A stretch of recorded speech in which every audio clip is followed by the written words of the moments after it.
on the other safety, and I just tried to hit him as hard as I possibly could, and he fumbled the ball, and thank God Harvey Armstrong recovered the fumble. Got you a starting job. You made 18 hits the next time, right? You had 11 tackles last week against the Giants, or against the Redskins, rather. Well, as the coach said, I got the opportunity to play, and I wanted to prove to him and to myself that I not only wanted to play, but that I could play. Anywhere along the line do you get discouraged, though? I mean, you're not starting, you're playing on special teams. You don't know if you're ever going to get a starting job? Well, I'd say early in my career, I might have got a little discouraged, but I never gave up on myself. I felt that sooner or later that something would, turn in my direction that would give me the opportunity to play. Either I would create the situation, or you never want it to happen, but there is always a chance that a player may get hurt, and when that opportunity arises for you to get that starting job, you have to do your best. And Coach Campbell decided to make a few changes, and I was inserted into the starting lineup, and I just wanted to perform my best. I didn't know if it was going to give me the starting job for keeps, or if he was going to make some other type of decision to draft somebody, but I just wanted to prove to him that I could do the job for him if I was called upon. Well, you and Wes are the darlings of the fans of the bet now, They've keyed in on you guys. Well, I enjoy playing with Wes. He's a hard-hitting guy. He gives 110% all the time. Not only Wes, but the entire defense, the team, as a matter of fact. But Wes especially, I love to see a great hit like that, that he puts on those people. It gets me fired up, and the next thing I want to do is get a hit like that. So that'll create a cancerous type thing amongst the defense, and everybody will start hitting like that. All right, I've got my own reel of film here of Roy Green. I don't want you to lose any sleep over this, but what are you going to do against Roy Green? Marion, what you guys going to do? What are you going to do, Ray? Well, what we're going to do, we're going to try to keep him to a minimum. He's a great ball player. You're not going to stop him completely. You just want to keep things to a minimum, maybe let him catch a couple short passes and make sure you get him down, because as you see here, he can take a short pass and turn it into a long game. What you're telling me is you'll let a guy sometimes get one so that you can hit him a couple of licks early in the game first? Well, sometimes that can play a big part in the game. You let a guy catch a pass, and then you put a good shot on him and maybe shake the ball loose. And are you buying this, what he's telling me here? That's a different philosophy. No, I know what he's talking about. Make the big hit after the catch, and make sure that the guy pays for a catch. That's the key. I don't think anyone's out there intentionally saying, "Hey, catch it, and I'm going to hit you." But to clear that up. But we're going to have a couple of the guys here in just a moment. But what are your feelings about Lomax, who had all that time and picked you apart in game one? Well, without a doubt, I know he will not have that much time the second time around. You guarantee that? I guarantee that. The guys are fired up. We've watched film on him. We've heard a few comments he's made. And we just take a lot of pride ourselves in playing a better game than we did the last time around. That's why you play him twice in your own division. You get a shot at him again. That's Good right. luck. Welcome. Nice seeing you. Thank you. Best of luck. Thank you so much. As advertised, what do the Eagles think about the game coming up against the Cardinals? Didn't play up to par the last time we played St. Louis, but this time they're going to have to think about what's going on out there. Because this time we're going down there to play ball. Snow, if it's snowing or whatever, we're going down there to play ball. What we have to do is go out and stop the run and force them into passing situations. The problem we had last time we played them, we didn't force them into many third and long situations. So we're going to have to get them into a third and long situation and then go after. Can you believe it? JT with an $18 million contract? Sure is a long way from the playground. Think he still drinks Strohs? Yeah.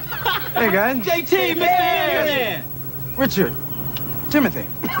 Oh, man. This is all right. Glad he didn't forget his friends. Or his Strohs. Where is the Strohs? Out by the pool. The pool? Strohs and Stroh-Lights. Now that's a cooler. Fire brewed for smoother taste. There are lots of times when overnight is just not fast enough. Hello, Federal? I've got to get this to the coast today. With Zapmail, we can get an exact copy of something clear across the country in just 2 hours from the minute you pick up the phone. Contracts, documents, drawings, whatever. Incredibly, in just 2 hours. Zapmail from Federal Express, when overnight is just not fast enough. Toyota celebrates fall with deals that'll blow you away. Your Toyota dealers have a big inventory of new Toyotas that must be sold this month. So they'll be dealing like never before on thousands of Corollas, Cressidas, Supras, and Tercels. With plenty of extra cabs, lots of 1-tons, vans, 2-bys, 4-bys. Remember, every 60 seconds, someone buys a new Toyota. So hurry and rake in your savings while they last during your Toyota dealer's Fall Festival of Values. If you can see the difference between this and this, smile, because Gleam can make the same difference in your teeth. You see, only Gleam has calcium P. Laboratory tests prove it gets stained teeth whiter than any leading fluoride brand.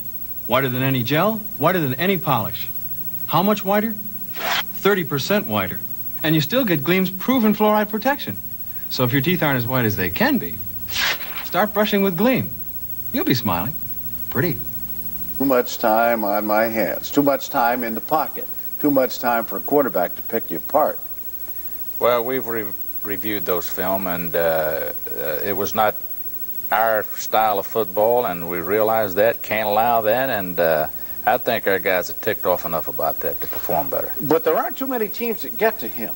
I mean, to Lomax. No, I tell you, he's got the quick delivery. He's got a great offensive line, but we're gonna have to work at it. We're gonna have to really do that extra push and do what we can. At least get heat. You don't necessarily have to get a guy down to be effective, but we have to get heat. Well, if you can stop Theismann, you ought to be able to stop Lomax. I mean, as far as roaming around is concerned, because Joe's about as quick as it comes. Yeah, Theismann, they're a little bit different. Theismann is more of an inside guy. He'll take it at you right now. He does not mind going into the teeth of things, but Lomax, he's the kind of guy, he's good outside, as you'll see here. He'll take it out to the sidelines and runs with it, and you see him fake it short yardage situation. Their outside people came in hard, and he took it around. Hey, don't forget now, they've had 16 turnovers in 3 games, 6 in that game, so you are due to run into a team that won't make any mistakes. Well, I tell you, we're going to have to force them to win. We're going to have some, and I think one thing, too, they run into a rash of them, and it's cost them. Well, here's one here. This is the intercept. Well, I tell you, the thing here, I looked at film on this today. He's out, he scrambles, the guy is going to throw to, really got pushed and banged around a little bit, and defensive back stepped in and got it. No, here you see 1 for 3, and then he made a couple. Well, I think he made a couple that he had to have, and I tell you, he's still a fine kicker, and you have to respect his, at least his distance, to his ability to kick it long. Watch this one. Sometimes you need a little help, too. Yeah, Lomax doesn't throw into coverage much, but Lionel was just standing right out there looking for this. Well, one, I tell you, again, you'll see the offensive receivers on the ground here, and see him there. He slipped and fell, and that's the kind of things that start happening to you when you turn the ball over. Now you can score on them. I think the fact that you got 14 in game 1, I don't know, but other teams have been able to score. That's been their problem, is defense. Well, we got some points on them. We got some early. We had a chance to get more. Didn't get them, but we're going to have to really make it count when we get into position. Well, I got a lot of things to ask you about. Kenny Jackson has been reactivated. Now, is it just to put him in uni, or is he going to play? He may come in with a nickel offense. Not sure about that yet, but that may be where he plays. Now, Jerry Robinson. Jerry Robinson will play. Jerry's back. He really hasn't worked much in the last 2 or 3 weeks, but he's ready now. And it'll only be whether or not he can take the shot on the shoulder. Mike Quick? Mike Quick, I think, will be fine. Mike's still having problems. We'll have for the rest of the year, probably. And we talked about Roy Null already. He's definitely going to be. Roy Null will play. He's getting better each week. So you're kind of about as healthy as you've been. Wait a minute. A little wood around here somewhere, knock on wood for you. Well, but you are. Well, we are, and it's getting better if we can just keep it there, you know, and not have any further damage to our people. The problem you have now when you are nicked a little bit is if you can last, and that's the key. Like Mike didn't last last week. We've got to have, you know, if you can stay in for the whole ball game, that will be the story.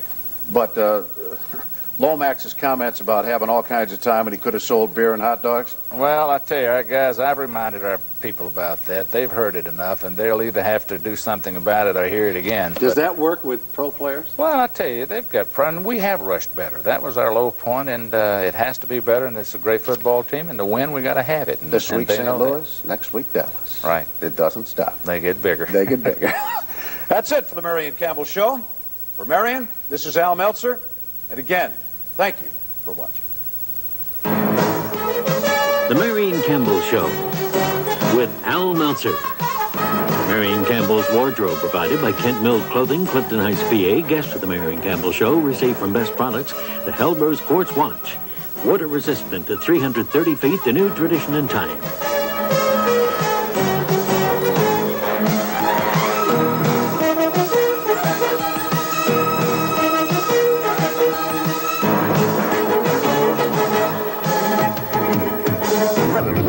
Francisco 49ers. Put a good team together. They play out every play. I tell you, for a few drop passes against Miami, they could have been in first place themselves. Quick is hurt. Montgomery is hurt. Jackson is hurt. But they're all definitely going to play today for I don't know how long. But you know what? I can't understand the coaching staff of St. Louis. Only 2 passes to Green last week. Lomax didn't throw a long ball. You know, I don't know if he's going to throw long or not, but he should throw medium or short against the left side. St. Louis has got a little bit more speed, 24-20 Cardinals. They were afraid to throw the ball to Green for fear one of the officials would intercept it after that previous week. How about the Rams at Tampa Bay, Jimmy? Wilder against Dickerson, is it? Hope to keep the heat on with their burner Mike Quick. The Cardinals will fly with their big play combo, Lomax to Roy Green. It's that time of the year again. St. Louis coach Jim Hannaford knows the schedule grows short. And Marion Campbell still believes in miracles as the NFC East race enters the home stretch. Busch Stadium, St. Louis, Missouri, right under the arch, the gateway to the west they call St. Louis as a city.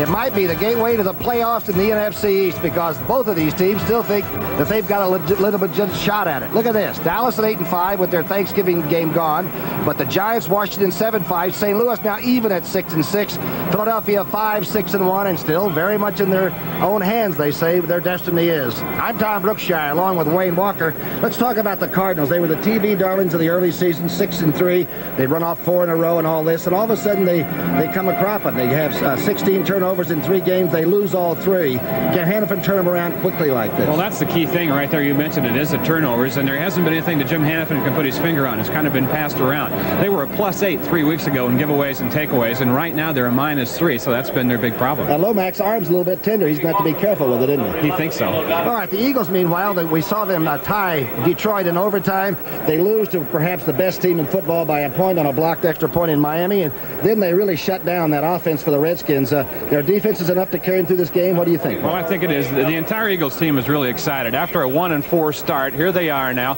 They've been playing extremely well the past few weeks, and here they are, 13th week of the season in a game that means something to them, and it means something to both teams. It's a must-win situation. This one is like a playoff game. The weather is one of those unusual days for this late November here on the river. It's 58 degrees, a 10 to 20 mile-an-hour breeze that shouldn't bother the kickers, and the Cardinals have lost the toss. O'Donohue is going to kick, and of course back to get it, Ellis, Cooper, and a young man named Waters, who had 89 against Washington a week ago. That's Ellis with the ball. Ellis out over the 21. Good coverage by the Cardinals. This is not a sellout crowd, but they had 4 in a row before today. Here's the offensive lineup. Jaworski starting his 116th consecutive game at quarterback. That's tops in the NFL. Montgomery healthy for the first time maybe all year. Oliver at fullback. Mike Quick, Tony Woodruff, but look for Kenny Jackson, the #1 draft, to come in very early, and he looks like he's recovered from a shoulder separation. Moraldi, Kenny, Dennard, Baker, Mitchell, a very improving offensive line, and Spagnola, the big tight end, having one of his best offensive years, number 88. 1st and 10 from the 22.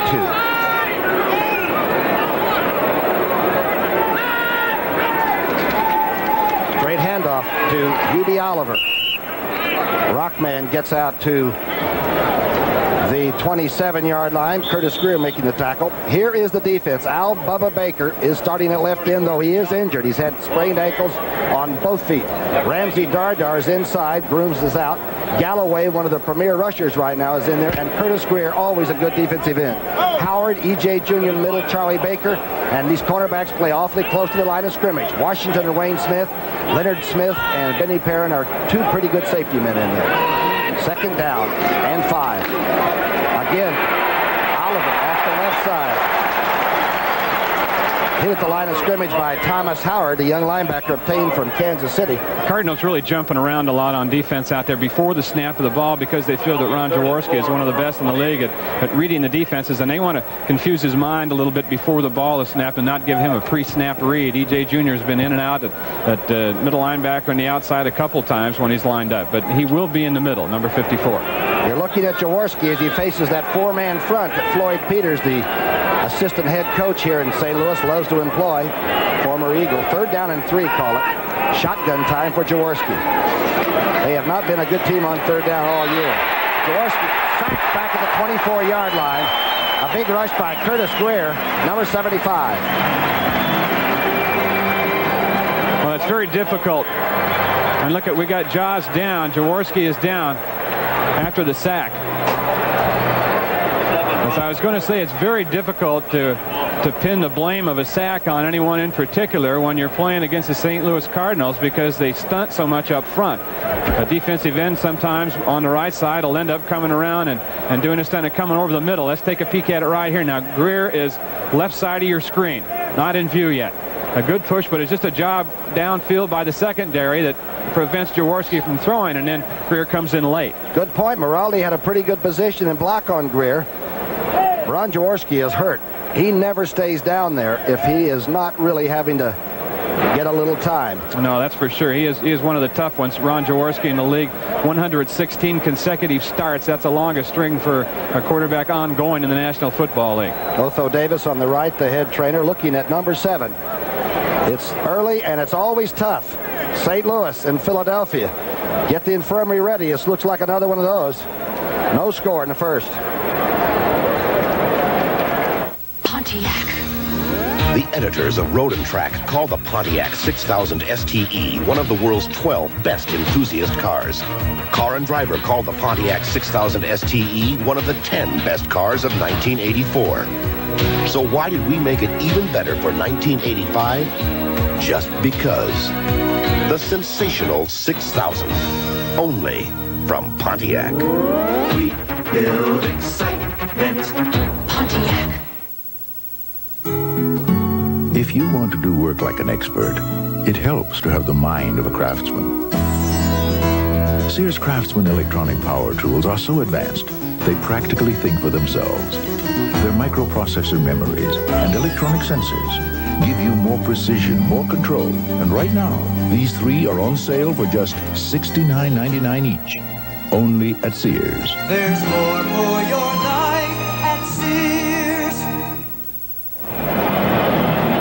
You're looking at the quarterback for the Eagles. Former Maxwell Award winner, the Burt Bell Award, being carried off by Otho Davis and company. And Joe Pisarcik, the veteran backup quarterback that used to be at the Giants, is in. He did come in a little bit against Indianapolis for one pass attempt and some against St. Louis in the first game. Pisarcik will be the quarterback for the Eagles when they get the ball back. Right now, Horan, the young left-footed punter, will be kicking for Stump Mitchell. And it's lookout time. Number 30 is Dynamite. He has fumbled a couple of punts this season, which is unlike this young man from the Citadel. Horan had a fair kicking day against Miami. Mitchell at the 32. Mitchell now hemmed in and drilled at the 37.5-yard line. 12:57 left in the first quarter, and the Cardinals have the ball. And they have it in excellent field position. Jim Hannafin said, you know, you can't worry about the turnover situation too much. He said, I want my guys to play loose. He said, so if I get good field position right off the start in this game, I might go for 6 points right off the bat. So kind of keep your eye out for that. They may want to throw long right away on this very first play. If it's not there, then they'll dump it off underneath. But I think they will try to go for the 6 right here off the bat with this kind of field position. And the Eagles do a deep zone drop. It's very hard to get somebody behind them. They don't gamble a lot. They play steady and try not to lose it. Here's Lomax looking for his read. He's reading deep now. He dumps it off, just like we said. Good move on the outside. Farrell, number 31, hit by Jerry Robinson. We'll set those lineups now. Here's the offensive team for St. Louis, and believe me, even though they lost 3 games in a row, they still piled up a lot of yardage between the 10-yard lines. Lomax, Earl Farrell, a good blocker. Otis Anderson had over 200 yards total offense, and they lost to the Giants. He's a great pass receiver, too. Roy Green and Pat Tilley, as good a 2 in a combination situation as maybe alive. Louis Sharp, Steve Clark, Bostic, Tootie Robbins, big, massive, strong, and they can muscle you. Doug Marsh, a very offensive tight end this season. It's 2nd down, 7 to 42. Lomax tosses back to Anderson, his first carry. Anderson bucks to the 45. Jerry Robinson making his 2nd tackle.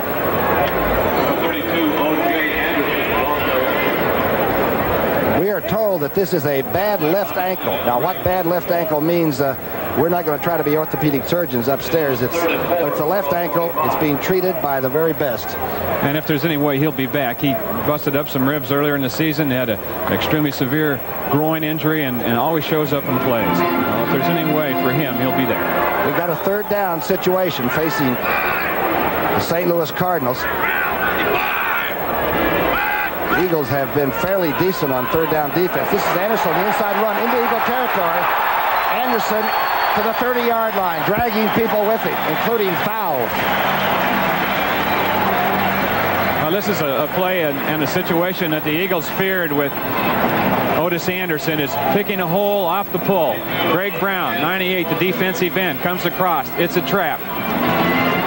And number 68 is Terry Steve making the kick out right there. Anderson up inside of that block and big yardage. 24-yard run on third down and 3, and that's the longest rush for Anderson this year. He has 831 yards rushing, but his prior longest was 19 yards. Boy, they come right out. Inside move, Anderson gets a good block. Inside the Eagle 25 to the 23-yard line. Number 58, Greg's making the stop. Well, that time Randy Clark, the center, did a good job of handling Ken Clark, the nose guard, and then Steve again pulled and helped double-team Dennis Harrison on the right side. Here's that Eagle defense. Bigfoot Harrison, he's had a sack a game now for the last 8 games since he got his knees healthy. Kenny Clark is playing superb at nose tackle. Greg Brown getting a lot of respect around the league. Wilkes, Jerry Robinson back in there. Briggs playing solid at the right side. Fowles, Edwards, Ellis, and Hopkins. And Wes Hopkins, one of the big hitters in all of football at safety. Second down and 3. Lomax now dumps it out of bounds as he got a big rush from number 51. It's Wilkes that came very quickly on the blitz from the outside. Ron Jaworski going off the field there. Berkey, and I would imagine if they have x-ray facilities here in the stadium, that's where they're taking him to get a picture of that ankle. Got some ice on it, I can see that. And they do have complete medical facilities in the NFL stadiums now. A lot different than years gone by. This is a tough series. These two teams are flat physical with one another. Third down and 3 on the 24. Lomax in the St. Louis shotgun. His arm has been bothering him, a pinched nerve somewhat. He dumps it to Stump Mitchell. Mitchell's going to score a touchdown.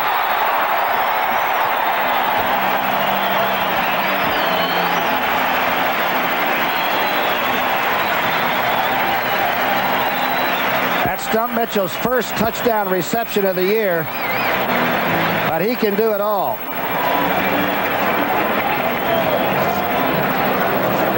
Good pass by Lomax. Coming out of the backfield was number 30. Easiest pass for a quarterback to throw, too. The short pass over the middle. If their vision is clear, it's the easiest one they have. Safety man looked like they were caught. It looked like Ellis and Hopkins both trailed number 30 in there. O'Donoghue now trying for the extra point. Benny Perrin is the holder, the safety man. It's down. It's good.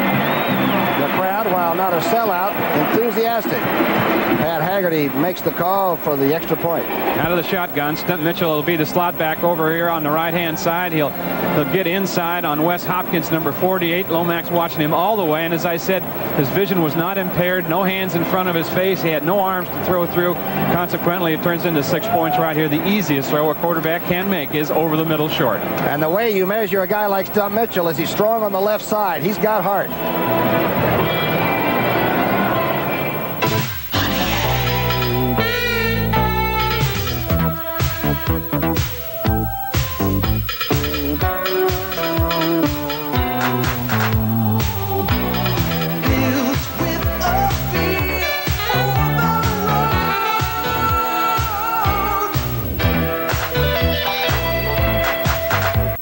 He's been banged up with ankle injuries and all. It looks like he's healthy today. O'Donoghue will kick off again. We got Ellis, Cooper, and Waters back to receive. This is Cooper. Evan Cooper at the 5.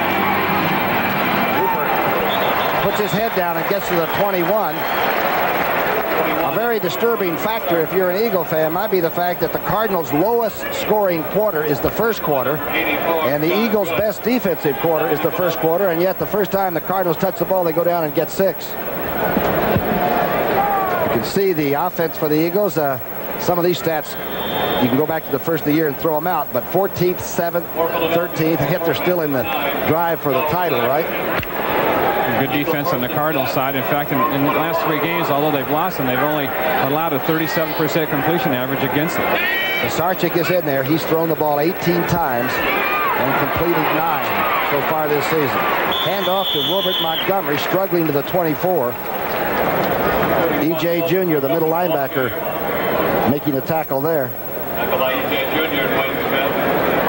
E.J. Jr., of course, was an outside linebacker here for several years for the Cardinals, but they wanted to move him in the middle to take use of his range and great ability, and weren't able to do it earlier because of injuries. He had to move back outside, but he's in there now full-time, they hope, in the middle. Joe Pisarcik used to be with the Giants, played in Canada, a very good backup, a tremendous team player, but he's under a lot of pressure here. 2nd down and 6. Outside goes Haddix. Maybe a half yard out over the 25. We talked about the range of number 54, E.J. Jr., and why they want him from sideline to sideline in the middle. You'll see it right here. Watch him make the read and then fly to the outside here. A good job by Al Baker, his defensive end, closing down, bounced it out, and Jr. was there. Pisarcik has no interceptions, no touchdowns, and he's going to get a lot of playing time today because Jaworski is in the dressing room. Number 7 is with a badly sprained or injured left ankle. 3rd down and 5, call it. Pisarcik going across the middle. Number 85 has it. There's a flag thrown late. Mel Hoover protested, got a call, and Wayne Smith was detected for hanging over the shoulder. Pretty good throw by Pisarcik. Was a good throw.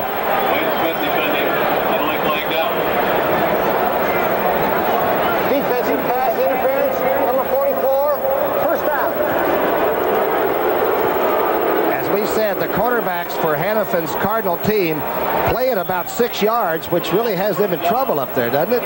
Take a peek at the end of it here now. Just a post pattern here by Hoover, and there's the contact before the ball gets there by number 44, the cornerback Wayne Smith.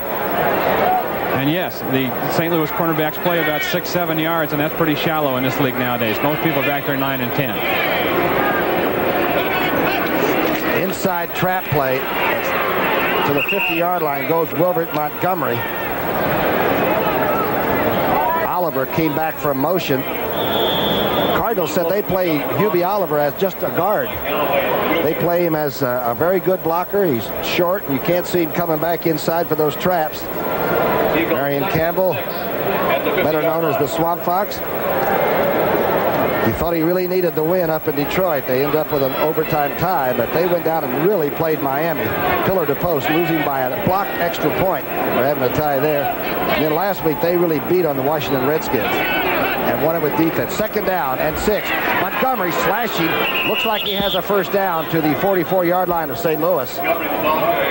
That's the cutback runner that we've grown to see in Philadelphia, number 31. Exactly right. The play was designed to go outside the tackle, right over the tight end, and he cut it back, and they need that. He had a big running day against Miami, the best of the year for him, and they have to get that going, especially against this pass rush of the St. Louis Cardinals. Last in rushing in the NFC, the Philadelphia Eagles. And Jaworski is in the training room already. It's just short of that first, it looks like, by a half a ball. It's time to go for it as Pisarcik comes back from the bench. Ted Marcia-Broda, the offensive coordinator, rather basic. He doesn't like to lose games with bad offense. You see Pisarcik there in the huddle. The last time that he was in a ball game this early, I think, for Jaworski was the opening game of the season last year in San Francisco.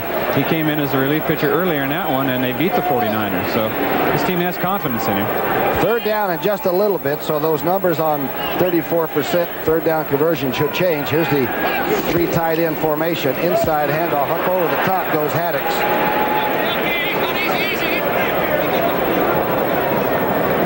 Tremendous pile of players there, but it looked like a first down. Haddix, the number 1 draft from a year ago, has been moved into the fullback position where Marion Campbell thinks he's going to be truly a A blue chipper.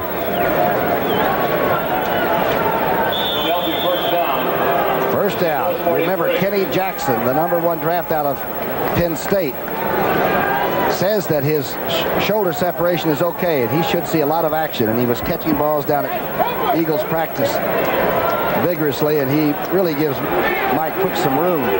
First down and 10 now. The Eagles with a legitimate drive, 6:30 on the clock in the first quarter. Pisarcik. The blitz is on. Pisarcik hit as he unloads, as number 45 came from the secondary, Leonard Smith, on a safety blitz.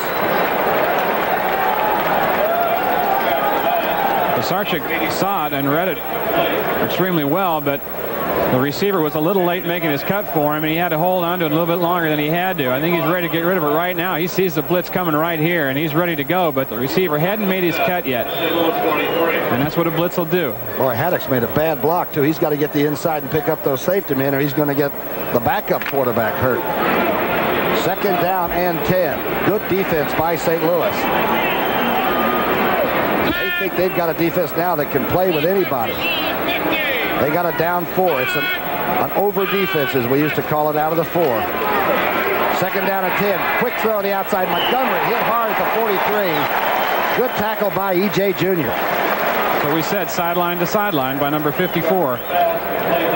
That time, the St. Louis line stunned it up in front. They did their twists and rolls, and watch him. He's got one back responsibility. And he's right out there with him. Out of Alabama. I guarantee you pay some extra attention to number 31, Wilbert Montgomery. You don't want him getting the ball out in the flat when he's got 4 or 5 yards of space out there. You better be keying him and reading him and sitting on him when he is out there, or he's going to be gone. Now you've got a tough third down situation. Third and call it 9 on the 42. Shotgun for Pisarcik. Joe Pisarcik going to get a lot of duty this afternoon. The rush is on. He steps up. Pisarcik going deep. Going to overthrow everybody out of bounds. As 2 Cardinals were covering Haddox. Leonard Smith and Wayne Smith. The crowd telling the Raiders from St. Louis here, came down from Chicago in 1960. And under Coryell had some pretty good years through the mid-70s. And under Hannafin, they're on their way back. This is Horan's punt, his second of the day. The left footer gets it up. Stump Mitchell's waiting. He's not going to be able to handle this one.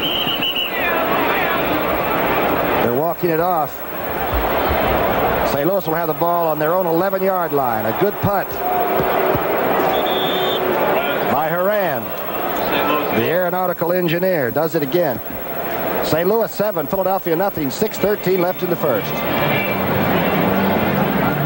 I don't compete anymore, but I still pump iron. So after lifting a few hundred pounds, it's nice to lift one of these. Light beer from Miller. Light taste. Dallas, Chicago, Washington, and Philadelphia in a row. It beat some good teams there, and all of a sudden they lose to the Rams in a game which they could have won. Of course, they feel they lose to Dallas. That game with the Roy Green callback of a touchdown pass still sticky in their craw. And last week, the Giants just sort of sat on them in the second half and stole a game from them. That's what they think. First and 10 now, facing Neil Lomax and a very, very good offensive ball club on the 12-yard line. Here's the draw play. Anderson coming up to the 14.5-yard line. Jerry Robinson nailing the great running back out of Florida right there. Tampa Bay leading the Rams 3-0 on that field goal in the first quarter. We saw the Tampa Bay team a week ago against San Francisco, and they're playing pretty good football. Washington taking it out on the Buffalo Bills. Cincinnati 7-0 over Atlanta. Where have the Falcons gone? Second down and 7 on the 15, call it. Marsh is the motion man. The rush is on. Lomax dumps it in the flat. Anderson has it. Puts his shoulder down and gets to the 18-yard line. Joel Williams getting the big guy out of bounds there. That's one of the things that Lomax said that he has to get better at, being a little bit more patient. And if I can't get the ball downfield, then I've got to be more patient and take the 3- and 4-yard gain. He was extremely hard on himself after the loss to the Giants last week. He flat stated to the reporters here and to the team that it was his fault that they lost because, as he said, I played a ridiculous game. And Hannafin said that he was a heck of a guy for saying that, but it wasn't justifiable, that everybody was responsible. And he wanted him to be loose today, and I think he probably is now after throwing that first touchdown pass. And he's had bruised ribs and a bad nerve. Here's the shotgun throw by Lomax, dancing happy feet. Oh, good throw, and dropped by Roy Green at the 33-yard line. The Zephyr just didn't catch the football. Good pass by Lomax. Roy knows it. Yes, it was. Roy Green right here. 57 catches, tops for this team. And you know what he's done all season long. He's made the big play. He said he's never really had a big first half, though. All his yardage, most of his catches have come in the second half. But that was a catchable one right there for him. And it's a nice day. It's not cold here. It's about 58 degrees and not enough breeze to get you worried about the weather. Birdsong's first punt. Cooper is waiting. Birdsong was very nervous in his pregame warm-ups. I thought he shanked about 10 or 12 punts. Never know. Ooh, this is a great kick. This is a great kick. Cooper, fair catching. And the Eagles will have the football, call it the 33. Kicking game is important. Boy, when it goes bad, it takes you right down the tubes. It's 7-0 St. Louis.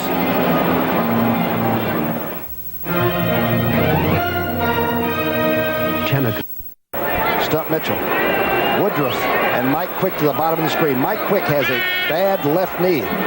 He says after halftime he doesn't know if he can even run much on it. This is Montgomery. Wilbert sheds some tacklers and gets out over the 40 to the 41. Wilbert Montgomery coming in with 547 yards, far off the pace of a few years ago when he used to crank out 1,200-yard seasons. Yeah, he said that he understands that, though, that the offense is spread out a little bit more than it used to be. And he says he needs the feel of the game. He'd like to carry 25, 30 times, but kind of knows that that's not the way it's going to be any longer. It's total yardage now, whether it's Anderson or whether it's Wilbert Montgomery. If you catch it, you get it. Inside move by Haddock trying to pick up the first down on 2nd down and 3.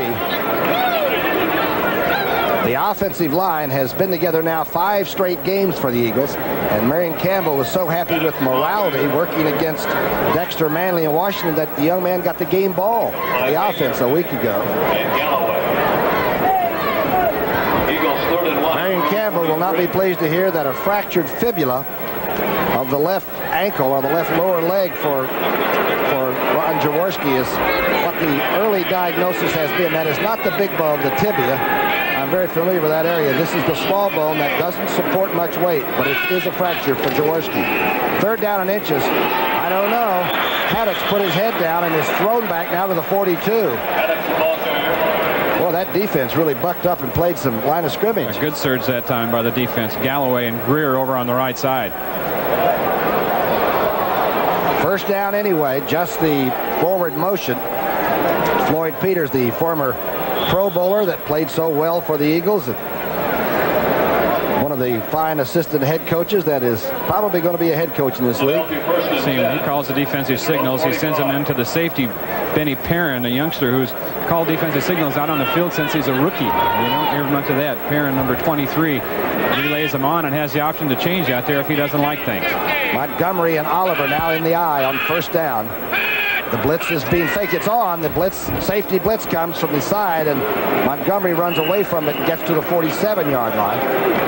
Okay, Wilbert said that even though he doesn't break things at the start of a game or in the first half, that he uses every carry to find out how the defense reacts and how they're reading and to wear down the defense and get a feel of the game. And much like we talked about Roy Green, Wilbert said that he feels that he can come up with his best efforts in the second half after learning experience that he goes through the first few times carrying the ball.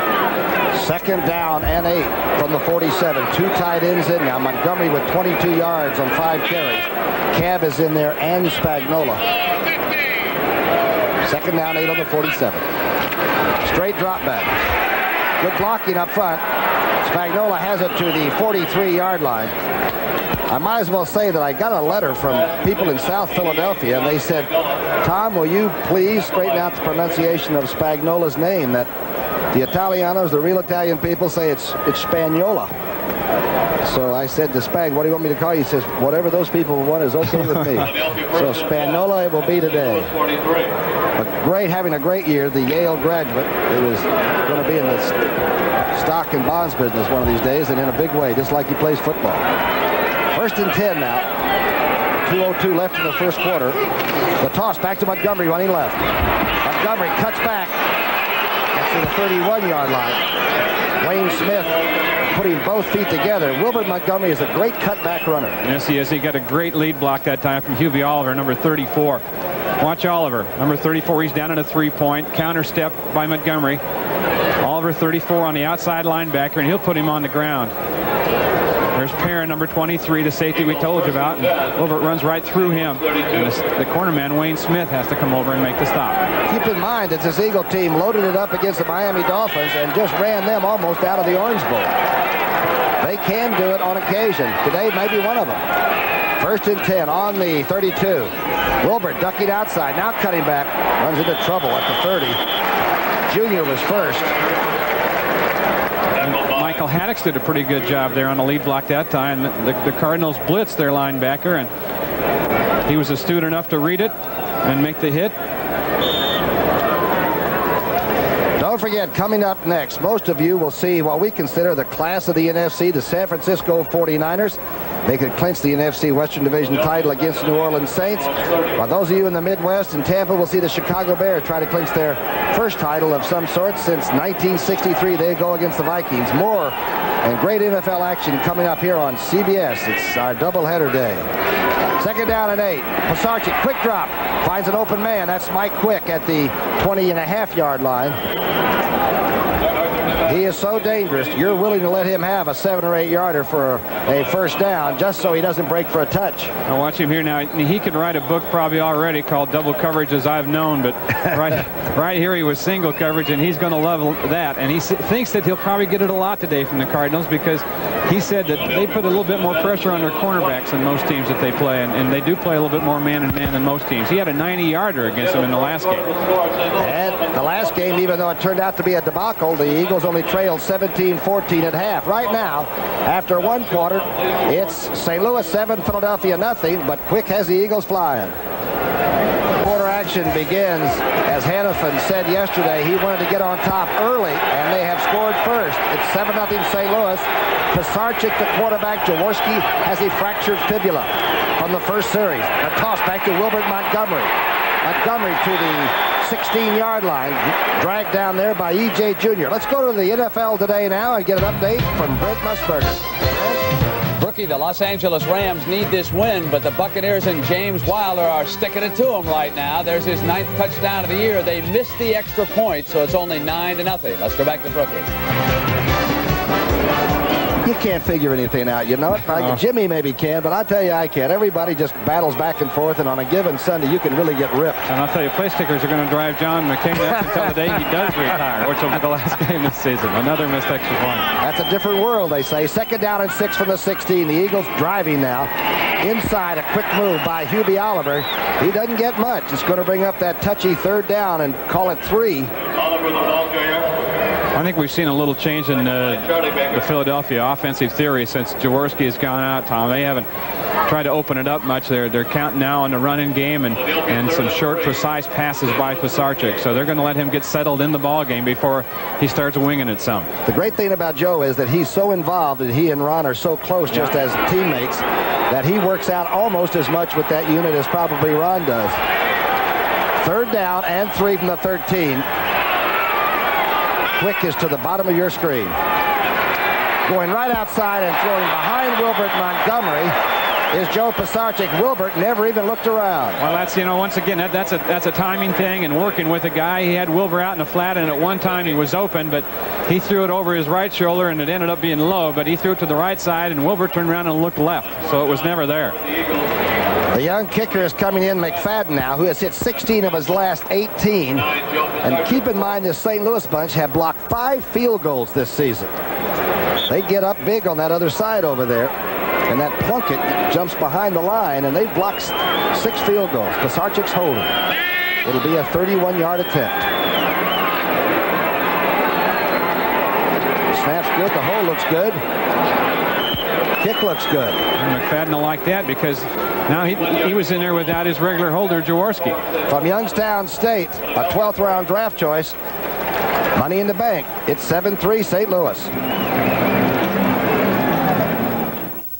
Can you help me with the Eagles club record that Tom Dempsey, one of our favorite people of all time in an Eagle uniform, accomplished that in 1973. McFadden kicking to Stump Mitchell. Harrell's back there too, but look out for the stumper man. That's Harrell. Harrell at the 14. Hard running gets Harrell to the 30-yard line, and Lomax will bring out that St. Louis offense. Don't forget, next Saturday, CBS Sports will present the 85th Army-Navy Classic from Philadelphia. Navy leads that series 40-37-7 in one of college football's strongest and greatest rivalries. Army-Navy next Saturday at noon Eastern time on CBS. Boy, Lindsey Nelson and company have got to be involved in that. Lindsey's been with so many big college games over the years that it just wouldn't seem right to have JFK Stadium not having Lindsey there for the Army-Navy. 1st and 10. The drop by Lomax. He's screening, and the screen man falls down. They're going to call him for intentional grounding of the ball. It'll be a loss of down. The screen man came out, stumbled, and fell down, and Lomax was left with the load. That's a good call. It wasn't going to be your regular screen, Brick. It was going to be a tight end screen, and it was number 80, Doug Marsh, who went down. A tight end screen. Haggerty was right there. Intentional grounding. Offense.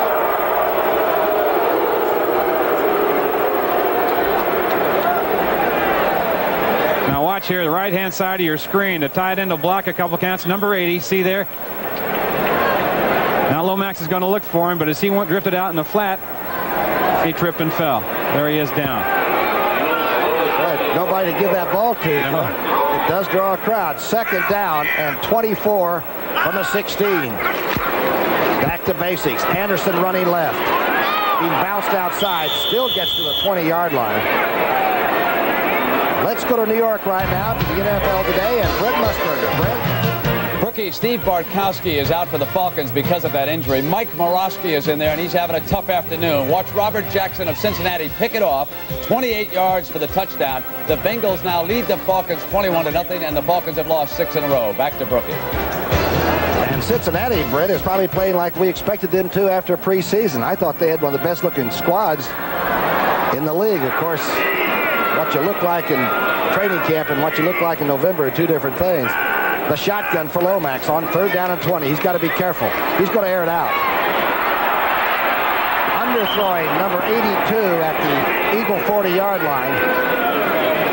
That's Cedric Mack, the converted defensive back who's supposed to have 4.3 speed, the 40. That's right. Mack was a number 2 draft choice as a cornerback, and they wanted to do the same thing with him as they did with Roy Green. Convert him. Roynell Young's in there for some action. And in pretty good shape now. Lomax got some good pressure in there by Harvey Armstrong that time from the outside and had to hurry his throw some. Good point. Birdsong back to punt. Cooper to accept the ball at about the Eagle 40. Good defensive series for the Eagles. It's a good punt. A little bit low, though. Going to get a run back on this one. That's Cooper at the 30. Cooper doesn't get much. Good coverage by the Cardinals. Cooper gets to about the 37. And so with a 7-3 ball game in the second period, a 50-yard punt, a 7-yard return. Jack Buck, one of our favorite people around CBS for years, and Dan Deerdorf, who tormented defensive linemen for a dozen years or so here in St. Louis. Sort of fun to see some of the guys back in this business and having some fun doing broadcasts. 12:18 left before halftime. Pisarcik out to Wilbert Montgomery. Has some blockers in front. Wilbert into Cardinal territory, sliding to the 45. Benny Perrin barely got number 31 off his feet. Good timing on that screen that time. Both Ron Baker and Leonard Mitchell out in front of it. And Mitchell, at 6'7", 270 pounds, was blocking on Lionel Washington at 6 foot, 180. Washington was looking for daylight. Montgomery, a very fine pass receiver. Scores from other games quickly. Tampa Bay 9-7 over Los Angeles. As we said, a missed extra point. Cincinnati blanking Atlanta. Not at halftime there yet. 1st and 10 on the St. Louis 46. Wilbert Montgomery running left. Powering ahead to the 42-yard line. Keep in mind that these cornerbacks for St. Louis only play about 6 yards deep. And if you play 6 yards deep against Mike Quick, you've got to make a quick reaction.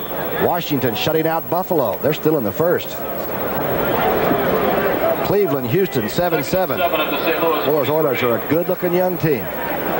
Pittsburgh, 17-0 over San Diego. Not even at half yet. Chuck Noll has gotten mad. He must have thrown the shoes in the locker room. 2nd down and 7 on the 43. Pisarcik, the quarterback, getting it to Oliver in the flat at the 47. Oliver inside the St. Louis 40 to the 39. Let's go to New York City for an NFL update with Brent Musburger. Brent? Brookie, here's the update on that score you gave. Eric Dickerson getting the touchdown for the Rams. Now, they kicked the extra point, so they're right back in it against Tampa Bay. It is 9-7 Bucks. Back to Brookie. Nobody's dying easy this year, Brent. Everybody's going to battle to the last day. Jaworski said he was so happy to be going into his 13th game that meant something. Right now, he's in the dressing room with a fractured fibula. You're looking at Joe Pisarcik. He's in shotgun on 3rd down and 4. Pisarcik. He's got a receiver. Wilbert Montgomery has the 1st down, tumbling inside the 35. Lee Nelson grabbed him by the shoulders. Against Philadelphia. The flag is down. Pisarcik was drilled and knocked down, but Haggerty will give us the information. Holding. Number 74. Offense. Still 3rd down. Leonard Mitchell. Holding. When the Eagles drafted Leonard, they drafted him as a defensive end number 1 a couple of years ago, and he's converting. Look at that. 63 times for $4.99. Pretty frugal team that way. I think they call that discipline. But that's a big one when they've got a 1st down made deep and they're driving for a touchdown. 10:03 left before half. 7-3 St. Louis lead at 3rd down and 14 from midfield. Shotgun. Pisarcik, they're handling the blocking. He's got a lot of time. Going deep for number 85. He's open. It's going to be dropped in the end zone. Mel Hoover played with the ball and simply missed it. A perfect throw by Pisarcik. Everything was perfect on that. St. Louis looped and stunted their defensive line up front. It was just an excellent job by the Eagles' offensive line to pick it up. And check this. 85 Hoover. There's a little fake move. Quick's going deep. Hoover's deeper by 4 yards and was right on the money from Pisarcik. Pisarcik cleaned it off and aired it out and doesn't get it. Horan's punt. Trying to get it away from Stump Mitchell. Stump takes it anyway at the 3. Mitchell's going to run it back. Hit hard. Good coverage by the Eagles at the 13-yard line. What a throw by Pisarcik and a miss by Hoover. It's 7-3 St. Louis. When it comes to getting to the high ground, there's nothing like having a faithful companion. The new Toyota 4x4 SR5 Extra Cab, powering you to the top with a new electronically fuel-injected engine that supplies this truck with more horsepower than any other in its class. The new Toyota 4x4. Now this is a friend forever.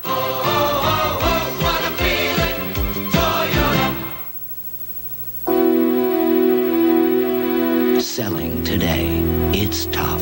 Just one sales call can cost $200. So before your people go out, make sure it's a hot lead. AT&T can help. Our people can show your people how to use AT&T Watts and AT&T 800 service. So chances are, when they make a call, they'll make a sale. Been expecting it. The people of AT&T Communications. We're thinking about your business in ways you never thought of. Turn to the voice of experience. Turn to the news you can trust. The CBS Evening News with Dan Rather. When it's important, America turns to CBS News. You're looking at Jim Hannafin. Took over in 1980. He's got a team that has no turnovers and has scored a touchdown in the first quarter. He's got to be happy. And look at these stats. The offense for St. Louis, 7th, first in passing, first in total offense. They've lost 3 in a row. On defense, 9th for Philadelphia, 8th against the pass. But they're better than that when they get into that nickel defense.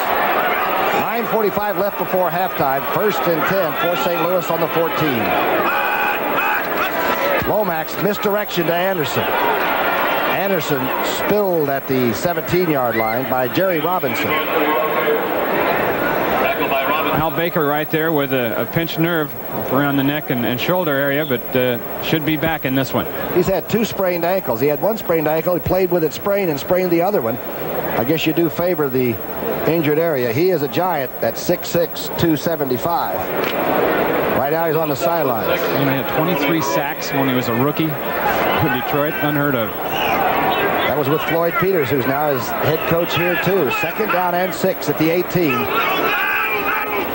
Looked like somebody was moving, but no yellow flags. Marsh has it at the 12. Run out of bounds, short of the 20-yard line.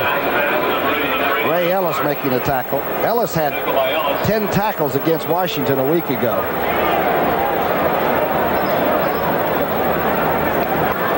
Combined total yards, a new club record, 9,041. And some people don't give this fella credit, but all I've ever seen him do is average 4.7 yards a carry. Well, he's gained 1,000 yards every year he's been in the league, except 1 year, and that was when the season was shortened by strike.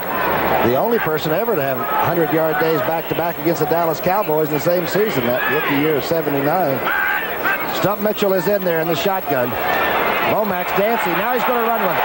Lomax running, sliding for a 1st down at the 25-yard line. Herm Edwards putting the tag on him. Early in Lomax's career, he was more liable to do what you just saw than he is now. He used to look downfield, and if the first guy wasn't there, he'd take off with it. He ran what they called the run and shoot at Portland State, where he played, a high-scoring type of offense. And he had what Hannafin used to call happy feet back in the pocket. But he's got an anchor on him now. Didn't he have 7 touchdowns in one game against Delaware State or somebody? I think try 1 quarter or something like that. Even worse. Yeah.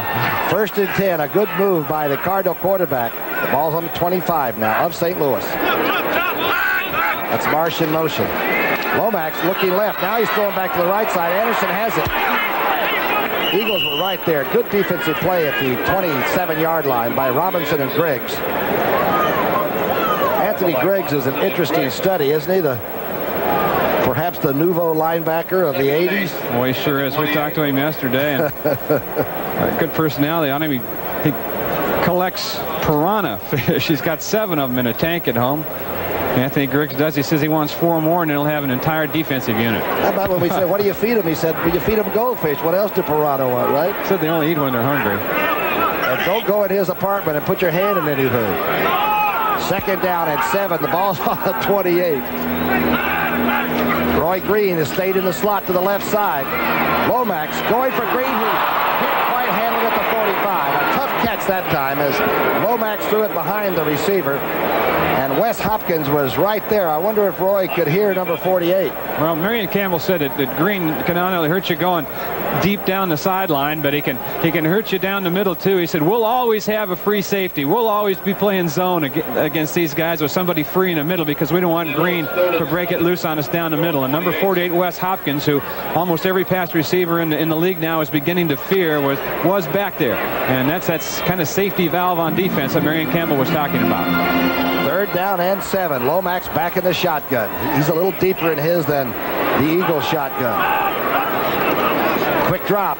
He's being rushed. Good rush, and he's sacked back at the 20-yard line. Let's see who came under the swirling pile. Greg Brown, fast becoming one of the best pass rushers in the league. Ostrich boots and all. Yeah, he was number 2 in sacks on the team with 8.5 coming into this one. They had a stun on. And he'll come, he's lined up at right defensive end, and he'll come in here basically from the left side. One more sack for him. And that's a very outstanding unit blocking for Lomax. Here's Birdsong back to kick. He's standing on his own 7-yard line. Eagles now getting some momentum, but no points. Hoover simply dropped a touchdown pass. Good hang time on this. That's Cooper. Cooper fair catching at the 34-yard line. Eagles with good field position, but only a field goal to show. We're sitting on a powder keg. 6:11 before half. It's 7-3. You know, a diesel mechanic doesn't cut his teeth on rigs like that. I started out on pickups, then graduated to these babies. Now we got this place with 18-wheelers stopping in on the way to both coasts, because the trucker appreciates a quality job at a fair price. And so do I. That's why I like Meisterbrow. Oh, I could pay more for beer now, but this has full-bodied taste at a nice, easy price. Hey, fellas, let's lock them up for the night. Meisterbrow, big taste, without the big price.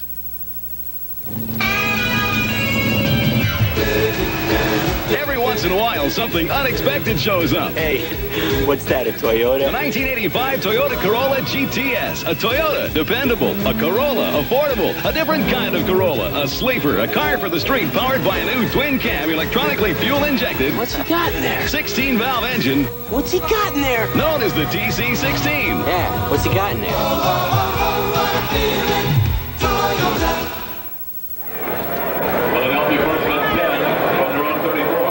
Anderson on the sideline. St. Louis with that 7-3 lead, and they are a Jekyll and Hyde ball club. They run off 4 in a row, beat some of the best teams in football, and they dropped 3 in a row, but they were good teams too. They did everything but win. And that's important. 1st and 10 on the 34. Pisarcik very much in control. Out to Hubie Oliver. Mayer with the 35. Good tackle by Junior. And now for an NFL Today report. Let's go to Brent Musburger in New York. Brent? Brookie, I'll tell you, John McKay and the Bucks are coming right back against John Robinson and the Rams. Here's Steve DeBerg, and he's got the ball to Jerry Bell, and the Bucks go back in, and now they lead at 16-7. Back to Brookie. DeBerg is a good-looking quarterback, Brent. I saw him with Denver a year ago, and he won like 6 games for the Broncos. Now he's down at Tampa Bay trying to pull them together. Here's Junior making that stop. Sideline to sideline coverage, as we mentioned. Held him to a 2-yard gain. 2nd down and 8 on the 36. Pisarcik being rushed. Now he finds the receiver. Oh, Vito Cab is separated from the ball at the 38. They're going to call it incomplete. Leonard Smith hit the big Penn Stater right in the rib cage, and the ball came out. Well, Leonard Smith did a great job of closing while the ball's in the air here. This is a good throw, and Vito Cab in pretty good shape to make the reception here, but watch the move by Leonard Smith, number 45, while the ball's in the air, and the ball was a little bit high, and that rib cage was exposed, and Smith took advantage of it. It's about the only bonus you get as a defensive back, is one of these a game, you know it? The guy has to keep his hands up, and you can get even with somebody that weighs 230, which Vito Cab does. It's 3rd down and 8. 5:21 left before halftime. Crowd's calling for defense. Pisarcik, the time, receivers open, Quick has it, short of the 1st down at the 42. Benny Perrin dug number 82 just as he made the catch. Crowd's booing on the spot, but it still appears to be a little bit short of a 1st down. They may have to measure it. That's a great catch, though, over the middle. Mike Quick. He's a good one. He's like the rubber man, too. You know, he just seems to be so limber. When they hit him, he bends right around it. Well, we talked to him yesterday, and I said, you know, the thing that's amazed me about you and in the games I've seen you play is your ability to leap without slowing down and gathering yourself. You're running full speed, and all of a sudden you're about 6 feet in the air. He said, well, I was a high jumper. One of the best. Horan punting now, not taking a chance on 4th down a lot. Horan really rides this one. Mitchell driven all the way back to the 4-yard line. Mitchell gets away. Now the flags are down. An illegal block by the St. Louis punt coverage group, and they're going to move that one deep inside the 5-yard line. Looked like we're a little blocking somebody in the back there as Mitchell tried to return that 53-yard punt. I think it'll be a blocking from behind. It's on Lionel Washington on Sampleton, who was down there originally. Pushing it back on the return, number 48. The punting game takes about 10 minutes out of each game just to explain what didn't happen on the thing, you know? Watch it right here. 48 blocking from behind on on Big Lawrence Sampleton, the tight end who was on the coverage team. Lionel Washington says, I never touched the big fella. It's 7-3, St. Louis, 4:27 left before half. Morning, Miss Stevens. Good morning. Mr. Lewis. After you buy IBM equipment for your business, we don't stop trying to make it even better. And if we make an engineering change, as part of our maintenance agreement, an IBM service representative will stop by and make the change. You ask him. Good as new? Better than new. Our service representatives don't just keep your machines running. Take care. They make your machines run better. He said it was better than new. Think he can fix a 53 Studebaker? IBM. Every handicapped child has a right to the special education he needs. Not just big city kids from New York or Los Angeles, but every kid. No handicapped child gives up his right to education because of where he lives. Big city or countryside or farm, if your child needs special education, that's his right. So write Special Education Programs, Box 1492, Washington, D.C. 20013. Tuesday. They shook hands before the game down on the field. It was really funny. It looked like two pickpockets that were trying to look out the window while they were working on one another, wishing each other good luck, have a lot of admiration for one another, and they have been in this league a long time, each of them. In the end zone, Lomax back to throw. A lot of time, Roy Green has the ball go by him at the 23-yard line. Ray Ellis almost had the interception. Ray Ellis made a great move for the ball that time, and I think for a minute that he thought he may have been interfered with by Roy Green. Watch the coverage here. It's long and short right there. There's the cut. Now watch Ellis with his cushion and then move on the ball. That was just incidental bumping, so no flag for that one. But that was a great move by Ray Ellis, number 24. He's just flat worked his way into the starting lineup. When Randy Logan hung it up after a great career, Ellis out of Ohio State was ready. He likes to hit people. He and Wes Hopkins. Here's the handoff to Anderson running out of his end zone. Gets a little room. Falls to the 7-yard line. Wayne, we were talking about this when I used to come up on defense and have somebody inside their own 5-yard line. You've got to be a little careful, though. Well, I think so. Play action pass on a first down in that situation. There's a lot of green behind you when you turn around and look. But it's a different situation right now. It's third down. You want to jump in and hit some of these scores here? We said that Tampa Bay, as Brent showed, is 16-7 now over the Rams. That game's in the second quarter. Kansas City leads the Giants 7-0 in the second. Washington on a roll now against Buffalo. Third down and 5 on the 8-yard line. 3:30 on the clock. Lomax going across the middle for Green, who makes a diving catch.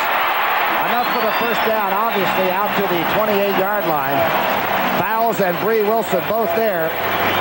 Green just went up over him.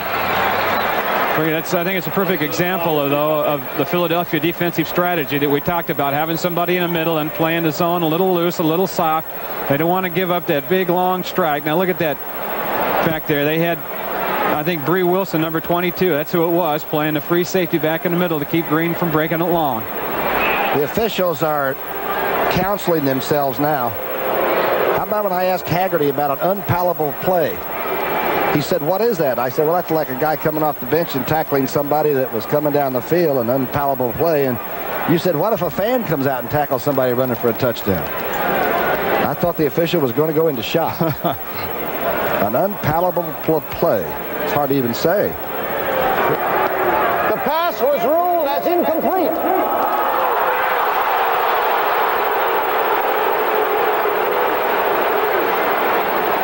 Well, he can't figure it out. Well, if Hannafin finds out, I hope he tells us.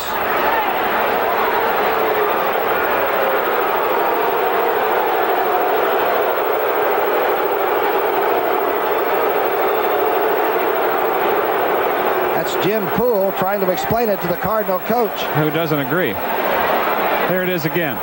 Roy Green, 81.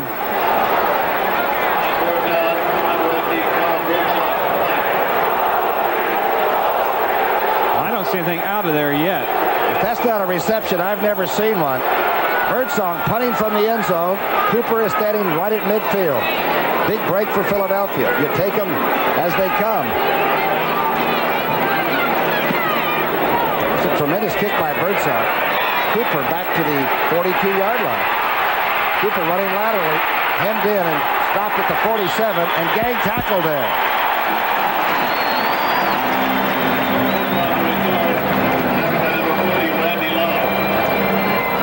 And so it heats up.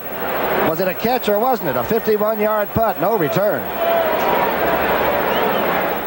You've put in a long, hard, tough day. So you deserve to end the day in style. The 1985 Toyota SR5 Sport Truck, sporting a new electronically fuel-injected engine that makes it the most powerful truck in its class, without sacrificing an ounce of style or comfort. The Toyota Sport Truck. Isn't it a good-looking brute? Shows and cheering the Big Red. There's Roy Green. The last possessions, the 4, started the 3, the 14, the 30, the 11. Punt, punt, punt, punt. Yeah, and 3 times it was 3 plays and out for the Philadelphia defense, so they're getting after it pretty good. 3:02 left. Pisarcik looks like he has a game plan and is following the same one that Jaworski started with. From the 47, out in the flat. Wilbert Montgomery with blockers. Chased by Bubba Baker. Vaults into about the 40-yard line. Stopping the clock with 2:56 left. That catch or lack of catch could be a large factor in the first half. Crowd anticipating, a little bit cloudy now and beginning to cool off. The big chill, as they call it. 2nd down and inches. Maddox is in. Down 4 for St. Louis, and they'll be coming. Maddox inside the 40.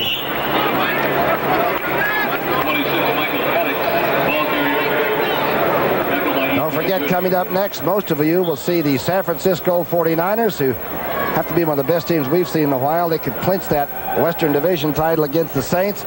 While those of you in the Midwest and Tampa will see the Chicago Bears try to clinch their first title since 1963 against the Vikings. NFL action coming up next on CBS. 1st and 10. 2:20 on the clock. The toss back to Montgomery. Hit hard by Junior. Manages to get to the 41-yard line. Junior measured the halfback and won the duel. No secret now why, as we mentioned, they wanted him in the middle. He said his problem with the middle, his vision has to be wider than it was at outside, but it looks like he's learning. He played the entire preseason at middle, and then because of injuries had to go to the outside once the regular season started.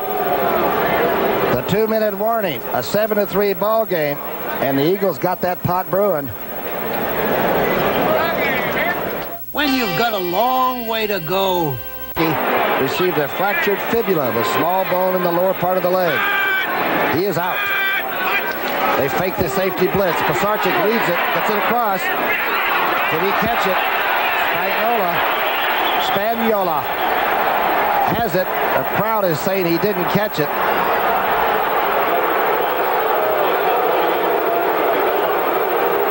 Spagnola off the line, getting the chuck there from Thomas Howard. They could peek at it, he juggled it, had control there, and had it between his legs. Had it clamped with his knees, he did not drop it. It was an Easter egg. Big catch. More and more they say he's like a basketball center. He gets good position and protects the ball very well. Hickey Henny stick him down there on his knee pads. 3rd down and 2 on the 32. 1:16 on the clock and running. Trying to stop the clock, Montgomery does. At the 27.5-yard line.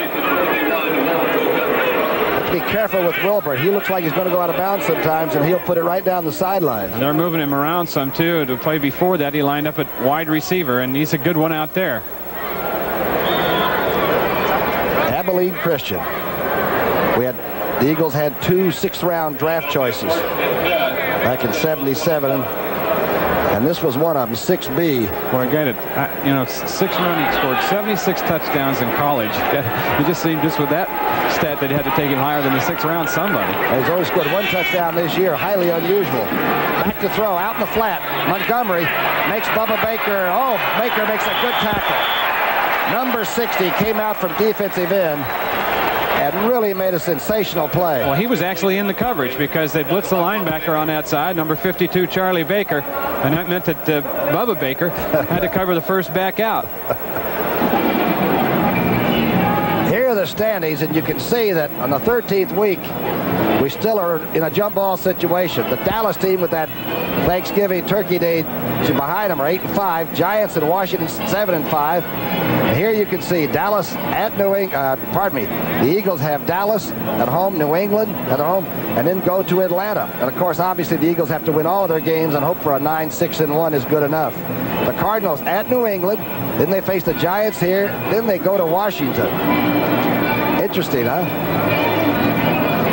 Giants and Kansas City now 7-7 in the second quarter. The Giants remaining on their schedule. They're at Jets, at St. Louis here, and then against New Orleans. Washington, meanwhile, is burying Buffalo. They're not at halftime yet, and Gibbs' team is probably getting even with the Bills because the Eagles came down and played so well. At Minnesota, Washington, at Dallas, of course, and then they have St. Louis at home. That might be a very important game. Dallas, of course, they played on Thursday. They got the Eagles left, Washington and Miami.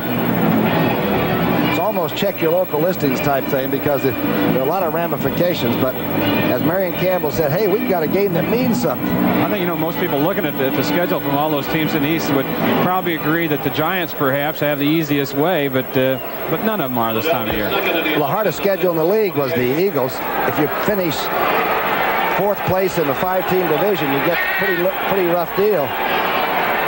Second down and 11 from the 28. Shotgun. Pisarcik is the quarterback. Rolling to his right. Off Wilbert Montgomery's shoulder pad at the 22.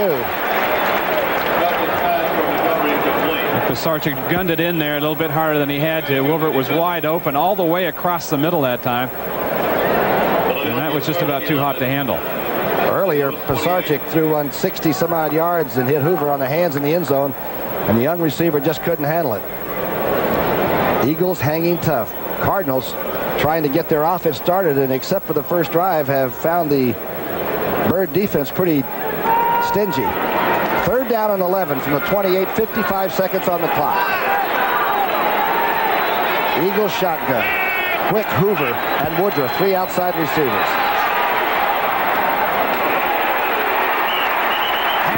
Taken down at the 30. Good defensive play. Secondary came up quickly. Leonard Smith making the tackle. McFadden will come on now and try for his second field goal. Paul McFadden. He made me feel so old the other day at Eagles practice. He said, "How you doing, Mr. Brookshire?" And somehow he aged me even beyond. The Eagles can take their time now and let this clock run down. Call a timeout and then make sure that Philadelphia, or rather St. Louis, doesn't have enough time left to do anything with it. Remember, St. Louis has blocked 5 field goals this year. Plunkett has blocked 3. So there'll be some planning going here. St. Louis that took the time because they looked up and said, hey, let's save a few seconds if we can. But it's down to 11. The field goal certainly more important in the game since they moved the hash marks into the middle of the field.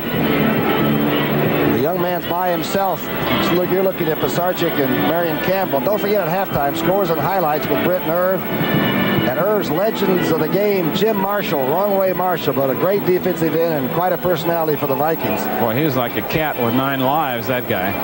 Played defensive end at about 230 pounds. You got to be pretty good. Skydive, marooned once in the snowmobile up in the Rockies. McFadden, by the way, the kicker, is standing back on the 40 all by himself. Now he goes up and gets closer to the group. The ball will be put down at the 4-yard line, 33.5, so it's a 43.5 field goal attempt. Sarchik is holding. Got enough on it? Oh. It's through. We're within a point. And number 8 does a couple of high fives. I hope he doesn't celebrate too much and get a penalty. It's St. Louis 7, Philadelphia 6. This is a United Way hearing and speech center in the Philadelphia area. It's just one of 177 centers like it that are supported by the United Way across the country. I'm John Spagnuolo of the Philadelphia Eagles. My love affair with these children started when I visited this agency as a United Way volunteer. I want to tell you about just one child. Her name is Julie. In 1971, she heard sound for the first time in an agency just like this. But that wasn't the end of her story. Today, she's a track star winning medals, and she has a dream to someday be running for the gold as an Olympic hopeful. Julie Barty! And now I'd like you to meet Julie. Here she communicates as a United Way volunteer, helping children who face the same challenges she faced. With your help, I know they're going to make it. So thanks, because thanks to you, it works for all of us. The United Way. I love you. This message furnished by the National Football League. Coach Gans is the special teams coach for the Eagles, is the one that tried out McFadden before the Eagles drafted him in the 12th round. The only thing is that his kickoffs are a little bit short, but he's working on leg power and drive and hang time. Let's see how well he does. He squibs this one to keep it away from Mitchell. Taken at the 27 by Harrell. And at the 35 runs into a pile of green and white. 3 seconds. Coach Bruni, the right side of Marion Campbell. They've been together for 18 years of their pro coaching careers. Those two are like joined at the hip when it comes to defense. A kick out of Fred Bruni when Andre Waters ran that kickback against the Redskins last week. Bruni ran the entire length of field with him on the sideline, and it was the first one in the end zone to congratulate him. And he said, I hadn't been able to walk all week because of a bad knee. Forgot all about it, and the knee hasn't bothered me since then. The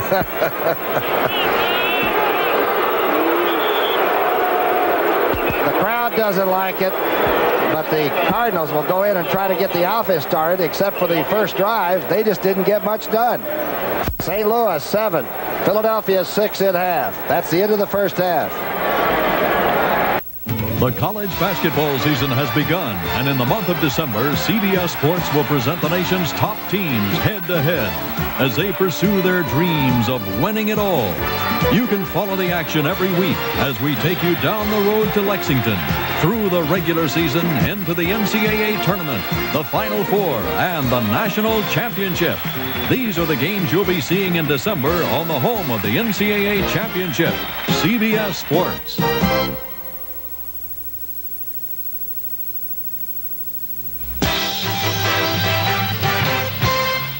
A reminder that coming up later this afternoon on CBS, we could decide 2 divisional races. The San Francisco 49ers, with a win over New Orleans, would wrap up the NFC West. And, of course, the Chicago Bears could win their first title since 1963 if they beat the Minnesota Vikings. And speaking of the Vikings, during the 70s, they went to the Super Bowl 4 times in 8 years. Now, the heart of their team was a strong defensive line known as the Purple People Eaters. And one member of that quartet was Iron Man Jim Marshall, who played 20 seasons in the NFL. But as Irv Cross now tells us in this Legends of the Game profile, all that hard-hitting trench warfare on Sunday afternoons was a day at the beach compared to the hair-raising experiences Marshall has had off the field. Every NFL player understands the art of survival, but former Viking great Jim Marshall could write a book on the subject. His has been a life of daring deeds and narrow escapes, as free of constraints as a philosophy he lives by. Far better it is to dare mighty things, to win glorious triumphs, even though checkered with failure, than to be ranked with those poor souls who neither enjoy much nor suffer much, for they live in that gray twilight that knows not victory nor defeat. Teddy Roosevelt.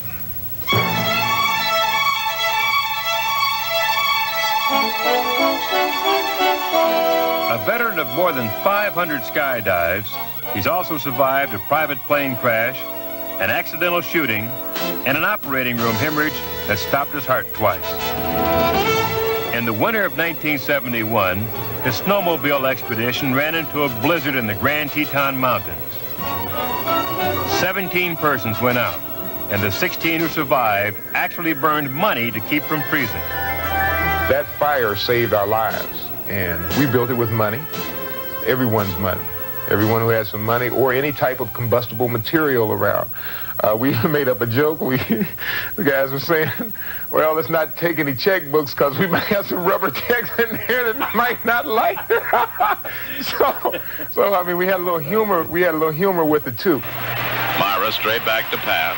After several close calls with death, it's no wonder that Jim didn't lose any sleep over a mental mistake on a football field. 30-yard line, Kilmer driving for the first down, loses the football. It's picked up by Jim Marshall, who's running the wrong way. Marshall is running the wrong way, and he's running it into the end zone the wrong way, thinks he's scored a touchdown. He has scored a safety. I got a lot of good-natured teasing from the guys. I know when we got on the airplane, they sat me up in the cockpit with the pilot.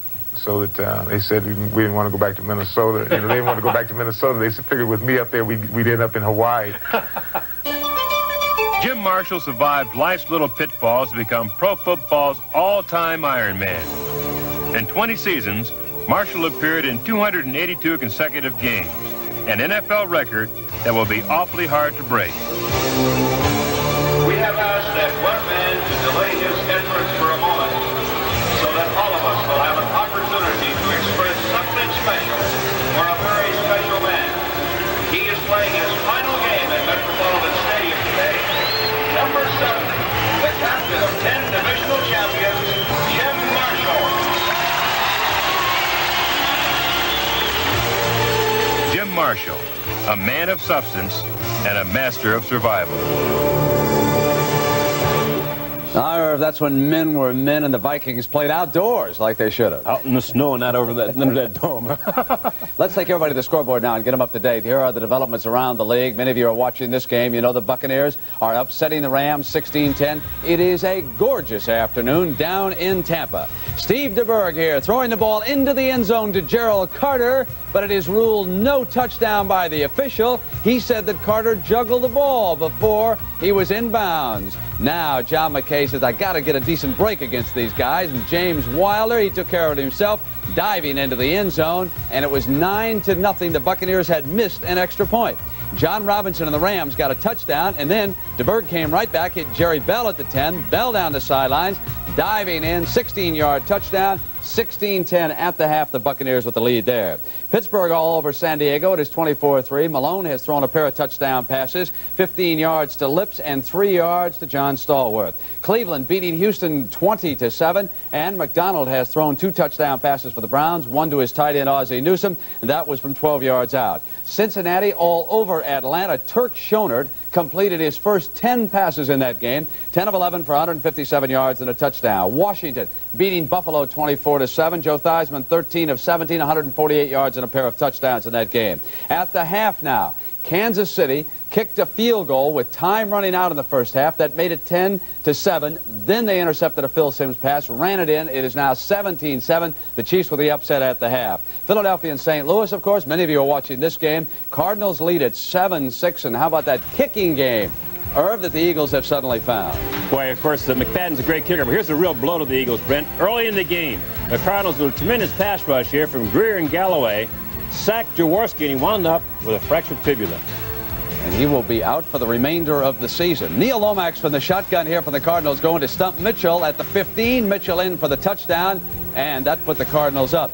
Joe Pisarcik had a touchdown right here, Irv, and I guess it hit Mel Hoover in the wrong spot, huh? You couldn't draw it up any better. Perfectly executed play except for the catch. Bounced off the shoulder pad. All right, and the NFL Today will continue on CBS after these messages from your local stations. Stenerud booms it there, and it's good. All those years of kicking under pressure has not made the challenge any easier for Stenerud.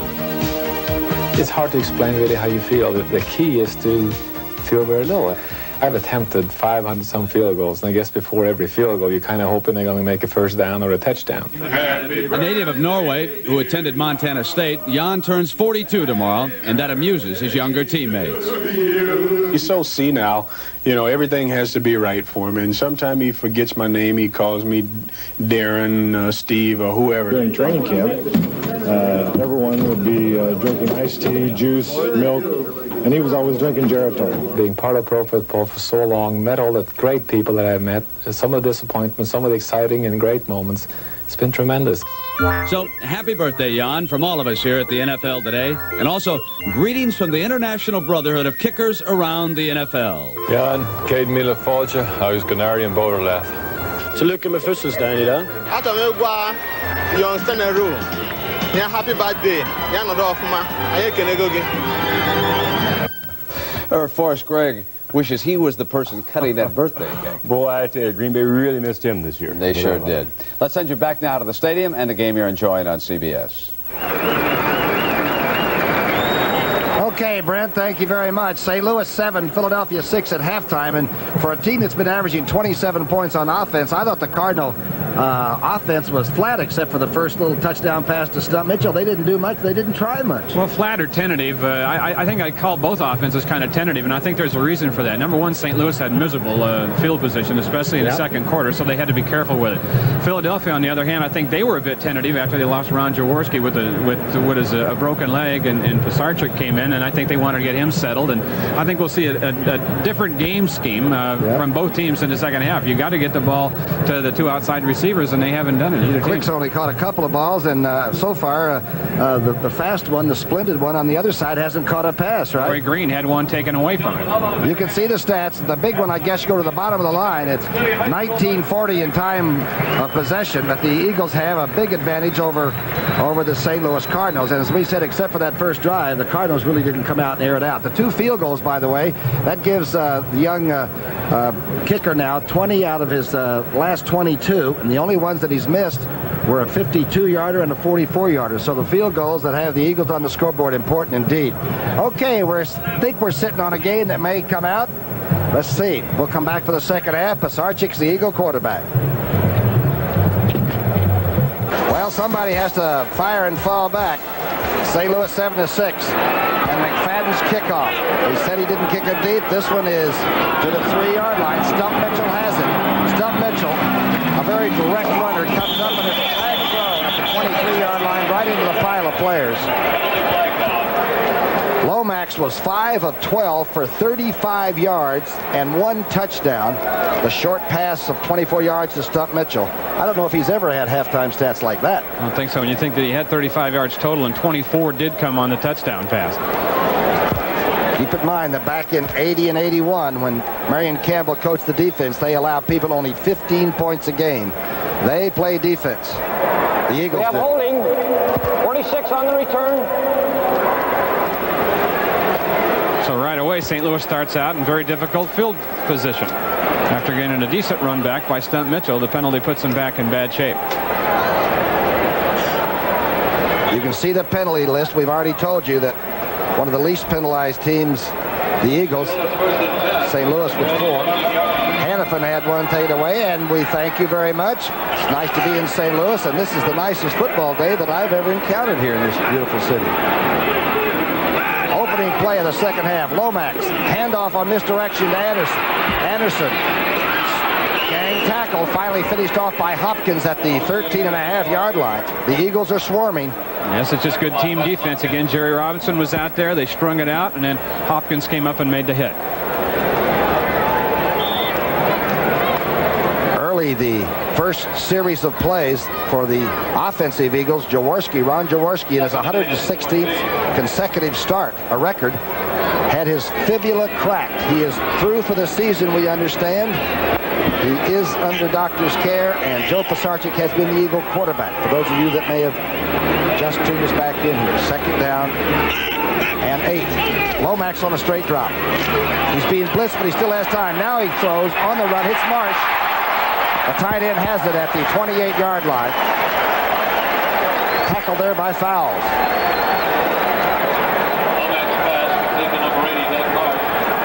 98 right right here, down in the three-point stance, middle of your screen. Greg Brown working against Luis Sharp, one of the good tackles in the National Football League. Lomax with plenty of time, but it's going to break down on him right here. And just as it does, he releases and finds Marsh, who was floating around in between linebackers, down about 12 yards deep. Tootie Robbins and Louis Sharp, the big tackles, were obtained in '81, and they are a pair of bookends. Some people think the most physical young tackles in football. 1st and 10 on the 29. Cardinals now trying to breathe a little fire into the offense. 3-step drop, reloads, good throw to Tilley. Number 83 makes his first reception to the 34, and the crowd buzzes.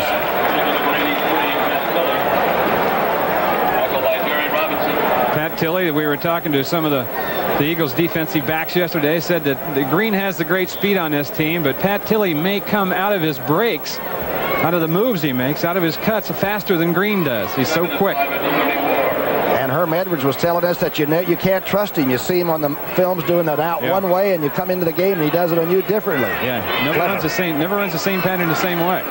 12:39, a handoff, toss actually to Anderson, who fumbles, but that was after he'd hit the ground. Stacked up there by Joel Williams, just over the 35, make it the 37-yard line. The quarterback, number 9, will go the rest of the way as the Eagle quarterback for the season of '84. Jaworski has a fractured fibula. That's the smaller bone in the lower leg behind the tibia, the big shin bone. But Pisarcik has come in and, as you see, done a nice job. 12 of 18 for 71 yards. He's a veteran. And had a sure touchdown pass dropped on him. 3rd down and call it 2. Did he? Did Anderson get it? Doesn't look like it to me, Brookie. Looks like he's a short. Dennis Harrison stacking things up. That Eagle short yardage defense. It's going to be pretty close. They're going to call it no. 4th down. May have lost a yard or foot. It's now 2 full yards to go, according to the marker on the sideline. And Birdsong comes on. For the Eagles, number 21, Evan Cooper. Cooper down at the other end at the Eagle 15 will give Pisarcik and company the possession for the first time in the second half. They trail by a point. It's 7-6 St. Louis. Oh, a little high, but he hit Birdsong. It's a nice kick. That's Cooper fair catching at the 24.5. Eagles have come out of the dressing room like they think they've got momentum going for them. It's 7-6, 11:31 left in the 3rd.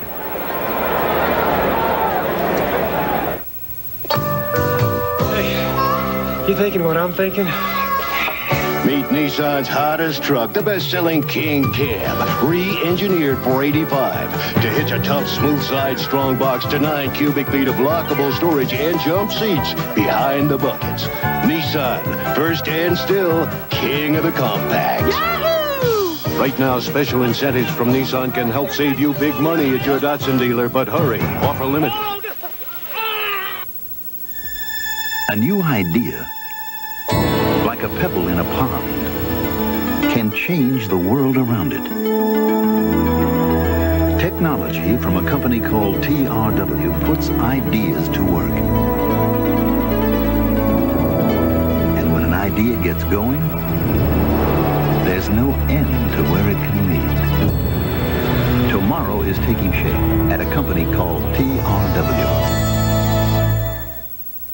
Next Sunday, see the Dallas Cowboys take on the Philadelphia Eagles, the New York Giants against the New York Jets, or other regional games next Sunday on CBS Sports. Tom Brookshire and Wayne Walker in St. Louis. Montgomery has 43 yards on 10 carries, and the Eagles haven't had a 100-yard rusher this year. He had 90-some odd against Minnesota early. This might be the half for him to ignite the legs. 1st and 10. For the 25. Scrambling to the 31-yard line. E.J. Jr., what did he have, 12 solo hits in the first half? He had 12 solo tackles in that first half and 1 assist. And when we talked to him on Saturday, he said, you know, I think I'm really ready to take my place up there with Hugh Green and Lawrence Taylor. He said when those guys came in the league, they had ready-made defenses for him. He said that didn't happen to me. He said it's time that I got my notice now because I think I'm that same caliber. Boy, he's sure showing it today. And a couple of his tackles were a touchdown saving tackle. 2nd down and 5 on the 30. Pisarcik, the quarterback. Since the very first Eagle series, Haddix comes back from the trap, and Wilbert this time runs into trouble at the 30 and a half. Dardar, the young lineman in there, making a good defensive play. Don't forget, coming up next, the 49ers, who could clinch that NFC Western Division title against the Saints, or those of you in the Midwest and Tampa will see the Chicago Bears try to clinch their first big title since '63. They play the Minnesota Vikings. NFL action here on CBS. And if there's a smarter, more complete team than the San Francisco 49ers, I don't think I've seen one for a while. They're a good football team. 3rd down and 4 on the 31. Pisarcik with a lot of time. Quick tries to catch with the 39, but knocked away. Leonard Smith climbing the ladder. Good play by Smith. The pass was just a touch high from Pisarcik, but showed that jumping ability of Quick again. Now he's just up there in an instant. Michael Horan will come in. It's funny how these kickers spend time with other teams. He was with 3 other teams before the Eagles got him, and he has been sensational at times. This is an average kick, too. Oh, fumbled. It's a muff, and it goes out of bounds. Possession will go to St. Louis, but that was a muff, not a fumble. Danny Pittman mishandling that punt. That left footer, it looked like that ball slipped a little bit on him when it was coming down, huh? It sure did. It started coming down and tailing away from him because it didn't turn over as a spiral. Knuckled down on him going away. Did not get possession. No one had possession, so it reverts to St. Louis. The muff rule is a rather unusual rule. It means that you have never gotten possession of the ball, so you can't have fumbled it. And it goes OB. 9:59 left in the 3rd. It's still 7-6 St. Louis.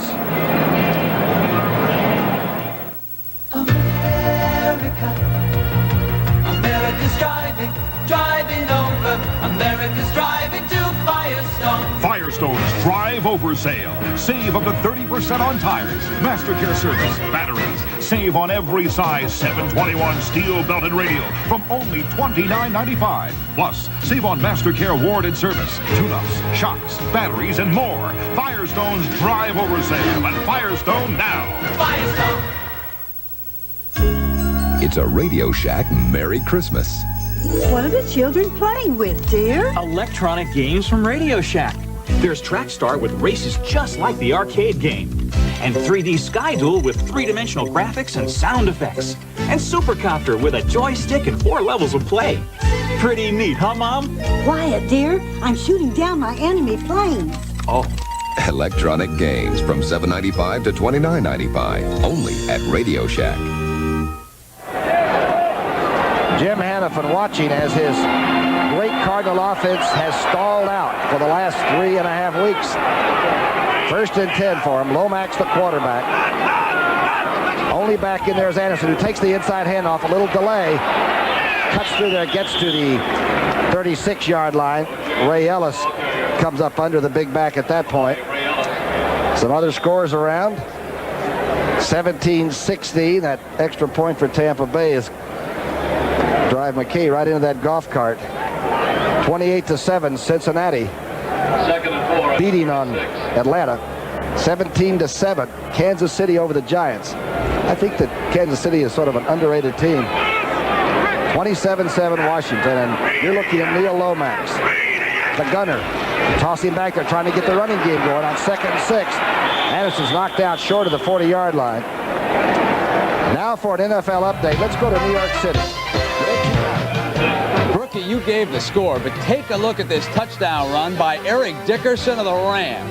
He takes John Holt on and whips him to get into the end zone. 2 touchdowns now for Dickerson, 70 yards rushing on the day. Back to Brookie.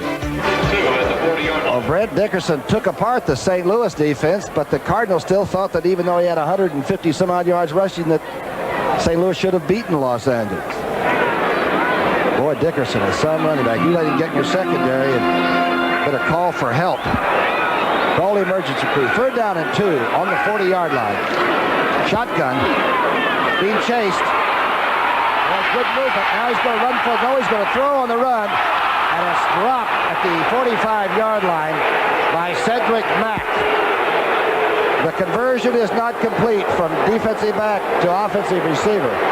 He's dropped a couple of them in games here at St. Louis, and the crowds reacted the same way. We talked to Jim Hanifin at practice, as you see Lomax by extra time here. Now, Cedric Mack, we mentioned earlier, the converted defensive back. They say he catches everything they throw at him in practice. But he just needs a couple notches on his belt in game conditions, and he's not going to get a much better chance than that right there because he was wide open and the ball was right on his numbers. Sometimes the ball weighs 50 pounds. Birdsong to punt from his own 25, and Cooper back to receive. The Eagles have got to be getting bullish on themselves and their chances. It's a low kick. This one can be run back. Cooper at the 15. Gets the block. Now he's trapped. Good coverage by St. Louis. Maybe to the 16-yard line. 45-yard punt. A half a yard return. 8:58 left in the 3rd. It's 7-6. Welcome to Miller Time. Practice. They like one another, and they like to come out and tee it up, and they're playing very well, particularly on the defense. Pasarchik is the quarterback. Ball's on the 16. The backs are out. Pasarchik goes for quick at the 27. He had the option of hitting the back out in the flat or taking the curl-in move by number 82. Mike Quick, 82 now. He'll run a short post pattern right here. Take it down a few steps. Take it right in on the post. Reads the zone. Doesn't complete the pattern. Curls it up in there, and Pasarchik had it to him. He's got a bad left knee that he says after halftime sometimes it sort of cools off on him, you know? That's a good indication that he's going to stay in for the entire length of this one. It's tendonitis in that knee. He's one of the great receivers around football. Set the Eagle record a year ago. Pasarchik, he's got a lot of time. Pasarchik finds Spagnola. Spagnola gets another 1st down at the 37-yard line. He took E.J. Jr. for a ride that time.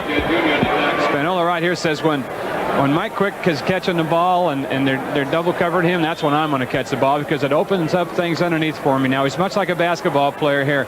Watch him use his body and shield E.J. Jr. away from the ball, and he does that as well as any tight end in the league. You're using Spagnola too now. Well, huh? You know, we got to call him the same thing. Remember when I took you to South Philly that day? South Philly too. We went down and had those cheese steaks. There's nothing quite like that. The big fella from Yale came in with 45 receptions for the year. 1st and 10. The Eagles with 2 consecutive 1st downs. Pasarchik going for it all. Knocked away from number 83. Benny Perrin made the defensive move. And Woodruff tried to get it over the defensive back, and there's an injury on the field now. I'll tell you, Woodruff really wanted a penalty called on this. Check it here now. Number 48, Lionel Washington. He's going to get some help from Benny Perrin coming from free safety. But watch what Woodruff was hollering about right here. Watch number 48. Watch the hand. Jostled him right there. I think you can go for that ball underneath the throw, don't you? You got to let that go. Woodruff didn't like it, but that was good defense. Lionel is going to get up now. Lionel Washington. Good play on defense. 7-6.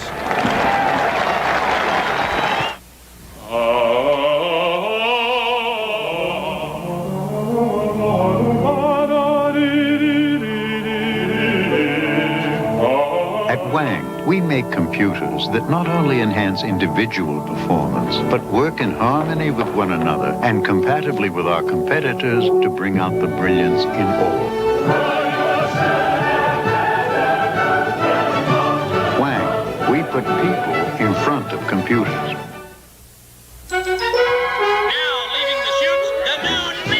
Nissan 85, long beds, king cabs, 4x4s, sport trucks, all major values starting at a $59.99 sticker, same as last year. All re-engineered with a new smooth side strong box. Nissan 85, built tough enough to be major motion.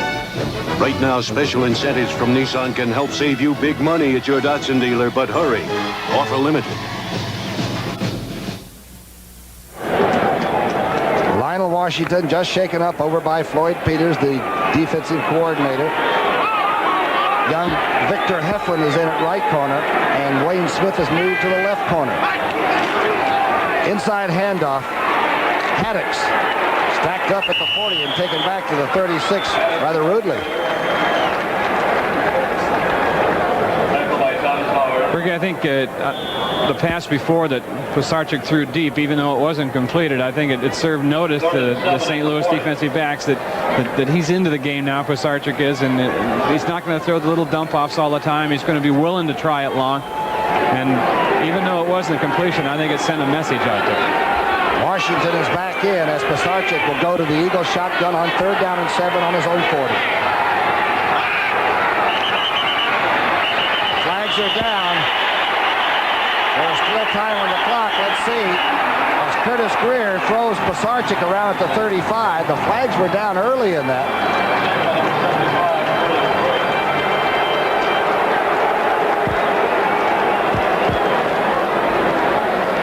Ball start, number 64, offense. Dean Miraldi getting ready for the attack by Curtis Greer. False start.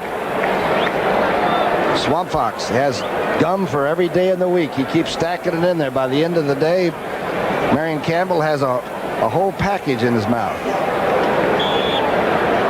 He's through Thursday already. This is going to be a close game. It's been close. It's 7-6. 2 field goals for Philadelphia, 1 touchdown pass for St. Louis. 3rd down and 12 on the 35. Joe Pisarcik in for Jaworski. Time. He's got Woodruff coming across the middle. Woodruff gets to the St. Louis 45. What a good catch that was, and that was a tough one. Well, what a great throw, though. He didn't have much room to get it in there either. Watch it here. Number 38 is Lee Nelson in there. He comes in and plays nickel defensive back. 48 is Washington. Watch the cut here by Woodruff. Here comes the ball. You'll see a linebacker come across E.J. Jr. in front there. He almost had a hand on it. There was about a 3-foot space to fit it in there, and Pisarcik put it in on a wire. Woodruff came in with 3 touchdowns receiving the football. And, of course, we have not seen Kenny Jackson yet, the number 1 draft out of Penn State, who had the shoulder separation against the Giants. 1st and 10 on the 46. The toss back to Wilbert Montgomery. Callaway makes a good hit. Montgomery gets inside the 45 to the 44. Next Sunday, the NFL Today will have a look at the New York Jets and why they moved out of New York to Giant Stadium in New Jersey, and how the Jets will find themselves the home team playing in their opponent's stadium. In the Stadium of the Giants, that's next Sunday on the NFL Today. 2nd down and 7. 5:33 left in this 3rd period. The sun's coming back out now. The numbers on Anderson, most of those from bad field position and in the 1st quarter. Very quiet since then. 2nd down 7. Pisarcik. Now he has the ball scraped away. And I believe number 74 has it. Holloway has recovered the fumble. He was on it, and I think Elo Grooms, the veteran Grooms, was the one that stripped it away with an initial rush that had good penetration on Pisarcik. And the Cardinals are the team that have lost 16 of their turnovers in 3 weeks. Grooms, number 78, is a player that Floyd Peters spots in there. He's injured. And look at him, took an outside rush, got a hand in there, knocked the ball away. And then it's number 74, Randy Holloway, the ex-Minnesota Viking. First mistake for Joe Pisarcik. He had it on his hip, and Grooms took it off. 2nd least in the NFC, but that's a large one. It's 7-6, and St. Louis has the football. When an alkaline battery goes dead, you throw it away and buy a new one. This is a GE rechargeable. When it goes dead, you recharge it. It costs more than batteries you throw away, but lasts up to 4 years. Used 10 hours a week, this toy would use over 300 long-life batteries to just 2 GE rechargeables. So if you're still throwing away batteries, you're throwing away a lot of money.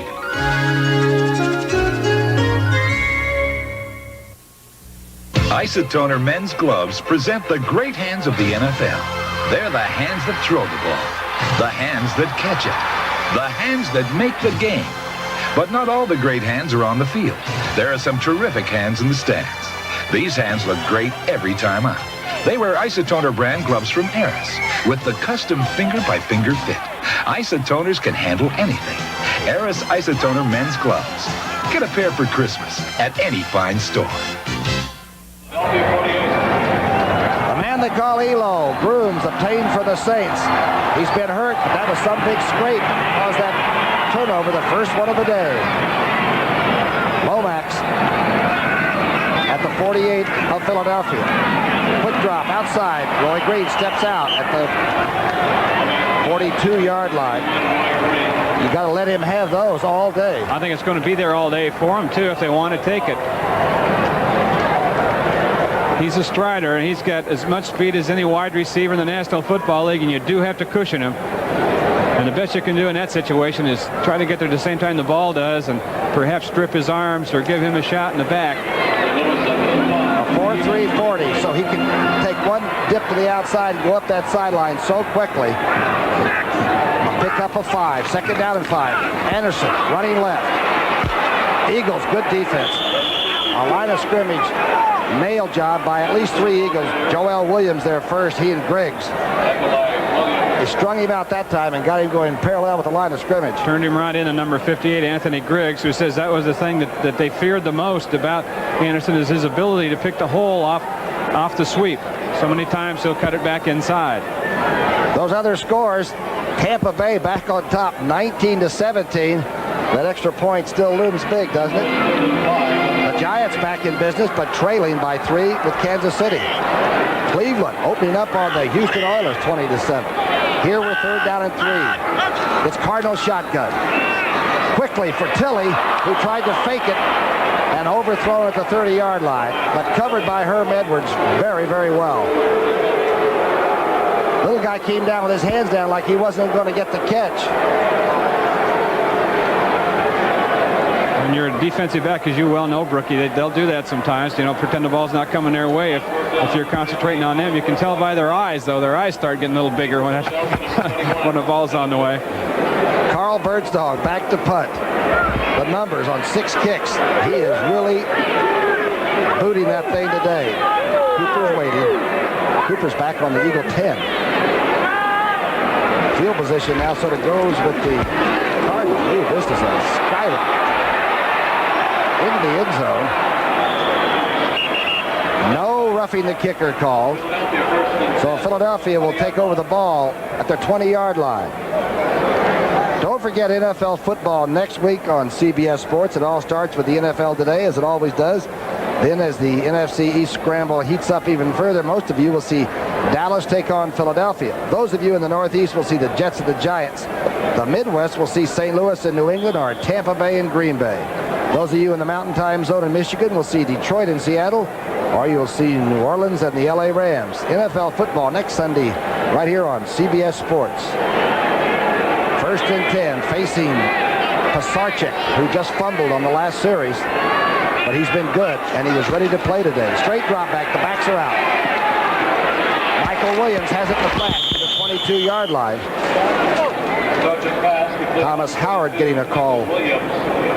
He's the linebacker that the Cardinals picked up from the Kansas City Chiefs, and he only weighs about 210 or 12 pounds, but they say he's better jacking up tight ends than some larger fellows. Yeah, he was a 6-year starter at Kansas City, and they thought they would get him so he would play the weak side linebacker.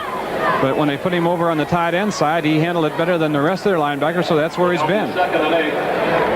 Kenny Jackson has not been in the game. Not yet. He is back. He is in uniform. He ran well, and he caught the ball well. But Marion Campbell wants to make sure the number 1 draft is ready to play. Second down and 8. Ooh, looked like there was a jump. Oliver has the ball running to the outside. The flags are not down, and Bubba Baker must have gotten back or not made contact. The ball carrier, back out of bounds by Parrott. The amazing thing is that Leonard Mitchell didn't jump when Bubba came at him. Second man in from the left of your screen right there, number 60, Bubba Baker. Now, he's going to do that once or twice a game. They said he got back, but it kind of negated any kind of rush he had because his momentum was going the opposite way when the ball was snapped. Third down and less than a yard. Oliver in there and Haddocks. 3 tight ends. Short yardage offense. They're bumper to bumper in there. Good run turned over by Haddocks. They're calling for a fumble out over the 31, and it is. Haddocks has fumbled the football. 2 fumbles in the last 2 series for the Eagles. Looks like the cornerback, Wayne Smith, the veteran at the bottom of the pile there with the ball. A pretty good hit. It looked like it had to bring it out of there. There was a big jam up in the middle, and there were a lot of hats flying around the football. Let's see if we can pick up who got it. The cutback right here. Somebody came in. 45 looked like Leonard Smith. It looked like he might have just been in there digging at it. Here's a closer look. The Eagles have only lost 10 fumbles, but these 2 could be catastrophic. Inside fake by Lomax. Right to work. Going to the outside to Roy Green, who has it for a first down inside the Eagle 20. Fouls covering about as closely as you could. Timing pattern that time. That's a deep comeback pattern towards the sideline, run by Green. And this ball by Lomax will be released before he makes his cut. Ball's gone right now. Good timing. Roy Green, the fellow that used to be a great defensive back and a good punt returner. In 81, he said, I just want to go one way where the money is. Give me the offensive football. What a receiver. Right now, Lomax inside the 20. He's 9 of 18 for 74 yards and heating up, obviously. Going to the outside, looking away. Touchdown to Tilley. They're going to call it a touchdown. A diving catch by the little guy from Louisiana Tech.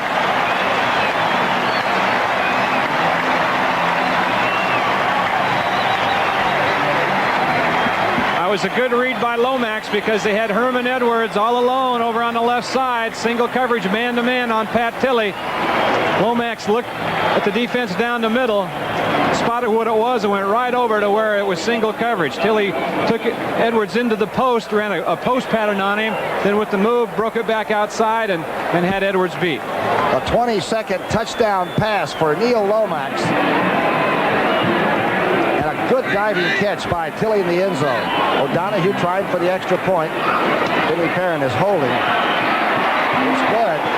The fumbles, the turnovers, and oh, do they hurt. As St. Louis. That's how they lost 3 games in a row. There's Lomax here now. Off play action. Look at him looking down the middle and over to the right. Now all of a sudden he knows where the coverage is. Single coverage. A low ball. Edwards doesn't want it to be any good, but it was.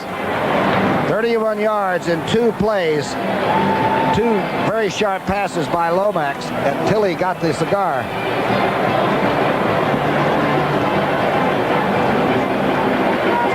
to 6. Eagles unable to get a touchdown yet. Don't forget, next Saturday, a big college football basketball doubleheader on CBS. At noon Eastern time, the Army-Navy Classic from Philadelphia, the 85th Classic, by the way.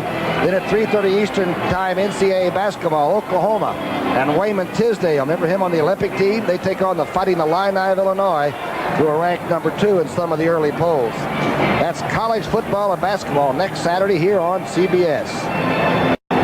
That was a move by Tilley. I just happened to be looking down and watching him on that pattern, and it was a double move on Herman Edwards. Remember, Herman told us that he never runs the same pattern twice the same way, and that was a perfect example of it.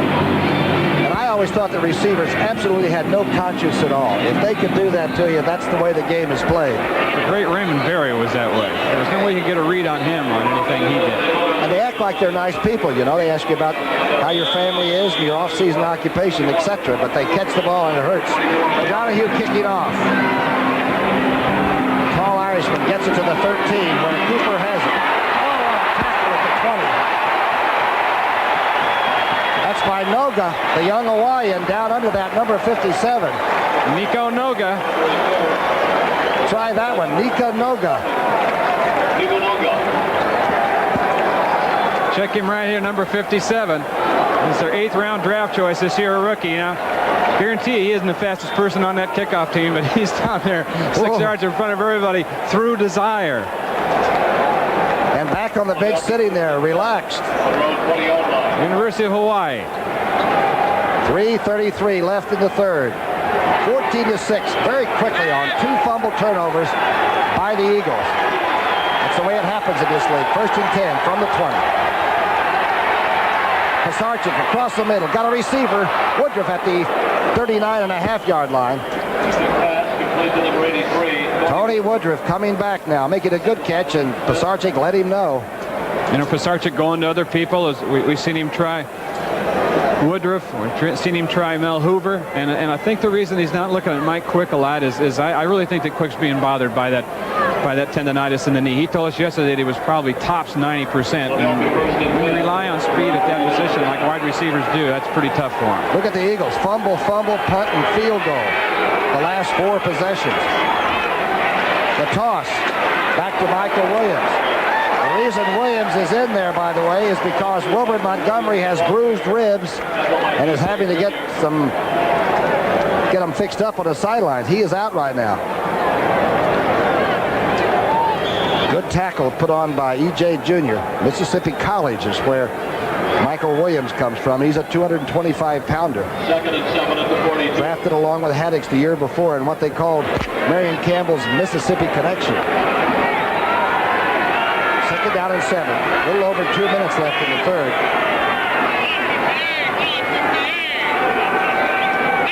Second down 7. Pisarcik being rushed. Mike Quick has it. He's in the St. Louis territory and scrambles to the 43. You can't let up on him for 1 second. Mike Quick. Tackle by Wayne Smith. There he is now. Quick's the inside man here in the slot. That's Lionel Washington, the cornerback, with him. He ran an out pattern, and then he breaks his tackle. One of the best in the league after he catches the football. Hang time is out of sight when he jumps, and he's playing hurt. They're a good young team. They're playing a real good offensive ball club that's been stifled until just a few moments ago. 1st and 10. Pisarcik being chased, being dropped at the 49-yard line. Big penetration originally. Pisarcik really didn't even have time to set up and plant and throw that time, and he had pressure on him. And then they brought a blitz man, E.J. Jr. He got by him, and then the third guy finally got to him. Elo Grooms was in there again. Looks like he's taped up and decided to play hurt also. Look at the man that's down at the left of him there. Someone got in extremely fast. Number 60, Baker going by. Here comes Junior 54, the blitz guy. And he gets credit for the sack. Cardinals do a lot of twisting. They put tackles and ends and interchange them on that 4-man rush. You got to stay with them. 3rd sack of Pisarcik. Pisarcik tries to get it to Wilbert Montgomery, and number 59 knocks it down. That's young Thomas Howard. Knocked down to number 59, Thomas Howard.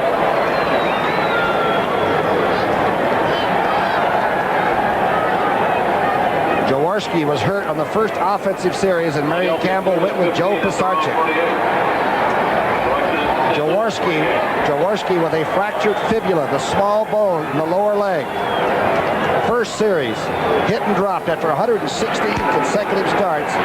Pisarcik is 18 of 27 for 147 yards. 3rd down and 15.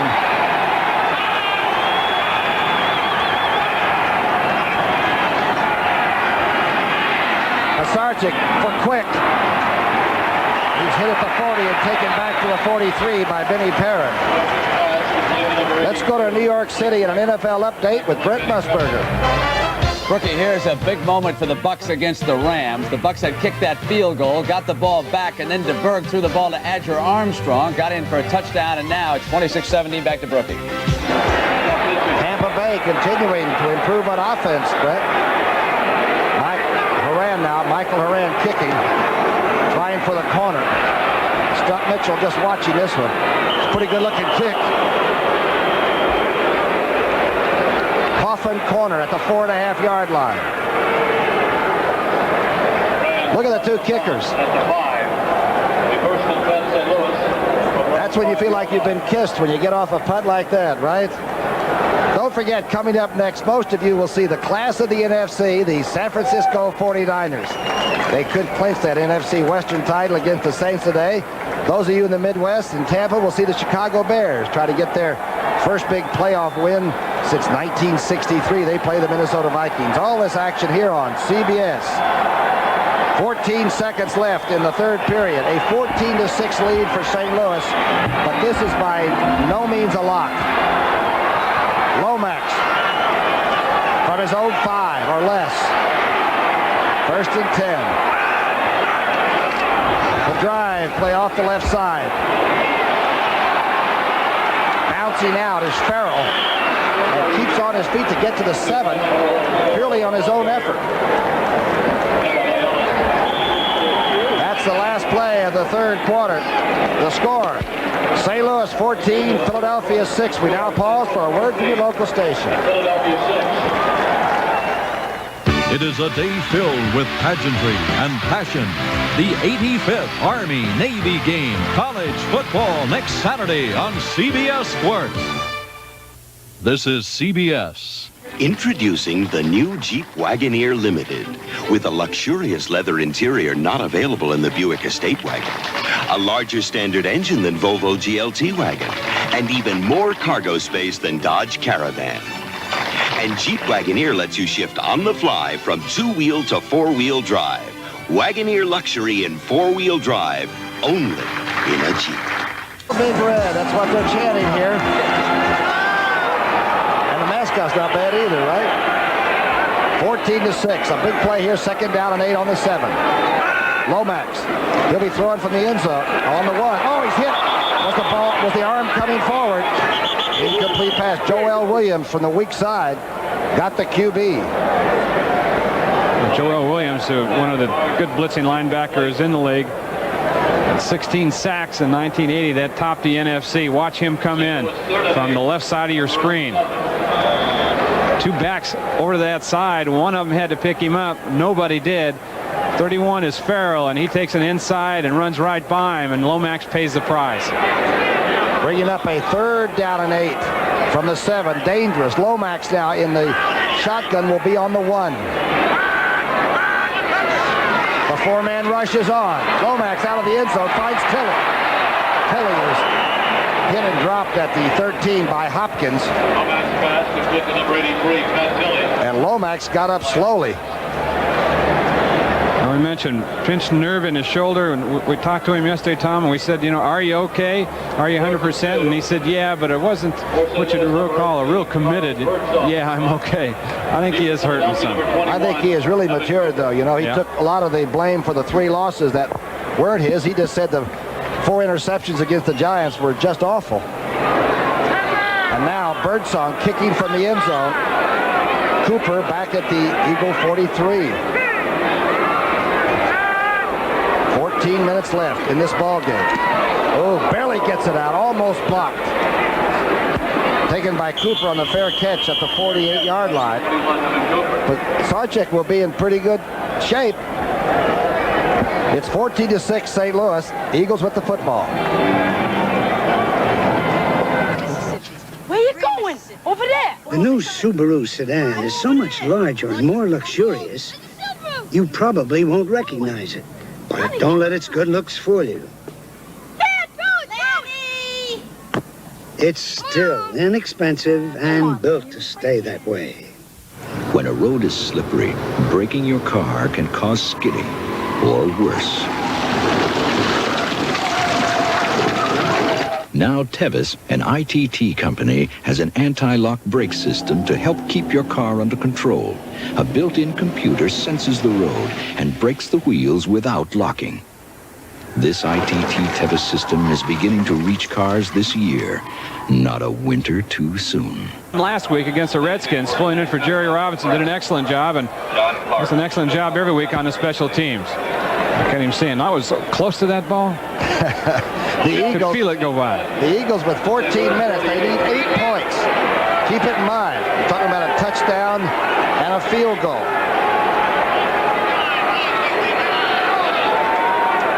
In St. Louis territory at the 48. Pisarcik back. He's got a lot of time. He's going for quick, and it's knocked away beautifully at the 19 or 20-yard line by Leonard Smith. Let's go to New York City on NFL Update. Brent? Rookie, the Rams have charged right back in it. Eric Dickerson, 18 carries, 118 yards. Jeff Kemp on that 1-yard dive. And remember, that missed extra point is critical. Rams only trail by 2 points, 26-24 back to Brookie. Boy, Brent, the missed extra point keeps hanging there, doesn't it? 2 points. They don't go away, do they? Never do. Back to haunt you. 2nd down and 10. What good defensive play on one of the superior receivers in football. Out in the flat.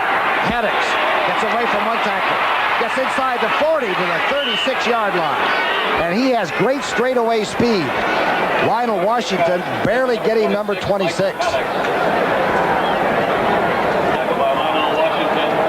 No, that was really a good throw by Pisarcik. If he throws that ball a little bit behind him or to the side, Haddix can't make that kind of adjustment. That's a tough throw right here now that the quarterback has to make, and it has to be in the right spot. If the backs all want it in front of him so they can make the catch and then look downfield immediately and avoid a hit just like that number 59 Thomas Howard wanted to put on him. Had that ball been behind him a little bit, he'd have caught it and then paid for it right there. Has the 40 and about 4-4, mostly straight ahead. He's going to be some fullback. 1st and 10. Big catch by Michael Haddix. Pisarcik being chased, now dumps it out. Hubie Oliver falls on it at the 39. No good. Smith was right there. That's a good one not to catch, probably. Well, I think everybody pays when they hit that guy, number 34, the Rock Man, Hubie Oliver. Whether he makes a yard or not, you know you've been hit. Ted Marcia-Broda. You can see his impression on the Eagle offense this year. This team's going to get a lot better. Head coach at Baltimore, and a winning one there. Had his troubles with Irsay, but what coach doesn't? 2nd down and 10 on the 37 of St. Louis. Pisarcik being chased. Holding's going to be called on Baker. Pisarcik is sacked back at the 43-yard line, but I believe they were holding. Yes, I think Elo Grooms, number 78, was back there originally. He chased Pisarcik up, and it might be against Leonard Mitchell on Grooms. Holding, number 63, offense, declined, 3rd down. Ron Baker, as we said, Floyd Peters' defensive line stunts a lot. The defensive ends come inside and the tackles go outside. Those two guys there, Hannafin and Floyd Peters, been together here in St. Louis and once played on a semi-pro team together in California called the Salinas Packers. They were roommates. Tom Flores was in that league too. They had 2 head coaches out of that same league. Can you believe that? Here's a big play in the ball game. 3rd down and 16. Eagles at the 44-yard line of St. Louis, and it's shotgun. He's got time. Pisarcik overthrowing everybody at the Hoover. The flag is dropped at the 23-yard line. Hoover, the intended receiver.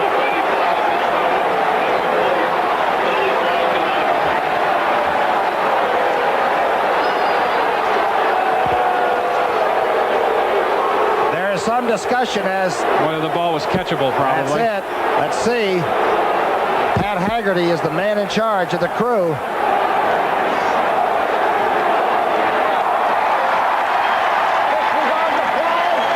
ball was non-catchable.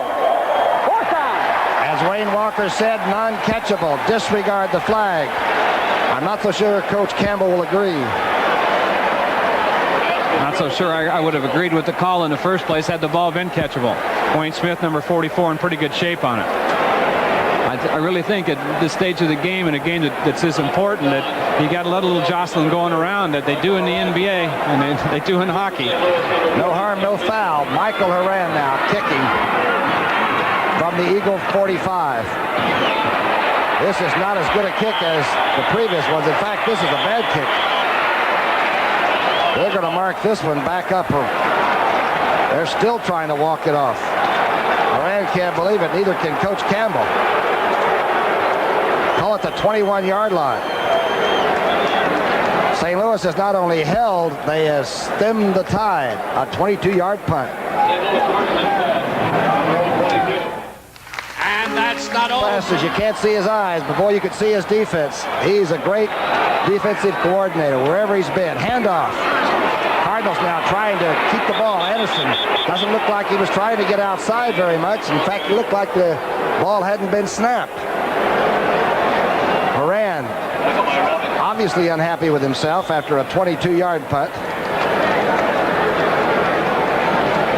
Pretty tough life.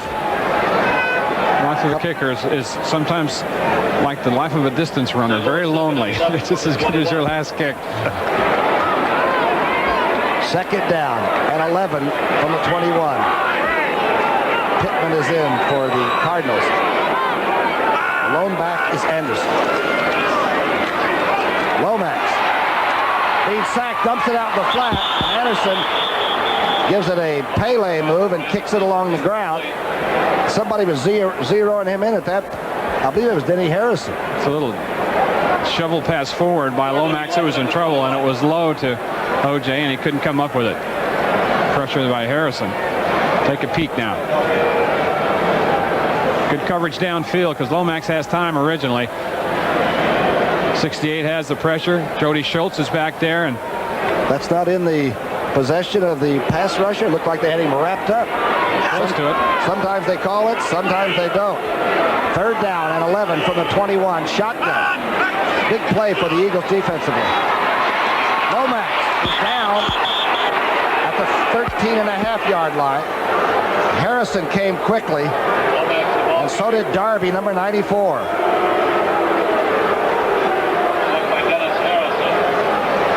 Lomax, I don't really think was touched by anyone in this one. He just anticipated a hit back there and went down under big pressure. 94. Brian Darby, second-year player out of USC. Initial pressure. Here comes Harrison, number 68, and had to get under it. Look at Darby, still a little gassed in him. Got to be careful. Birdsong has got to be careful right now. The Cardinal punter's in the end zone. As we've said, once in a while he gets nervous. Pretty good kick, though, under extreme pressure. Cooper at the 47. Cooper to the 46. Pisarcik will bring out the offense with pretty good field position. Good tackle by Randy Love. It's 14-6 St. Louis.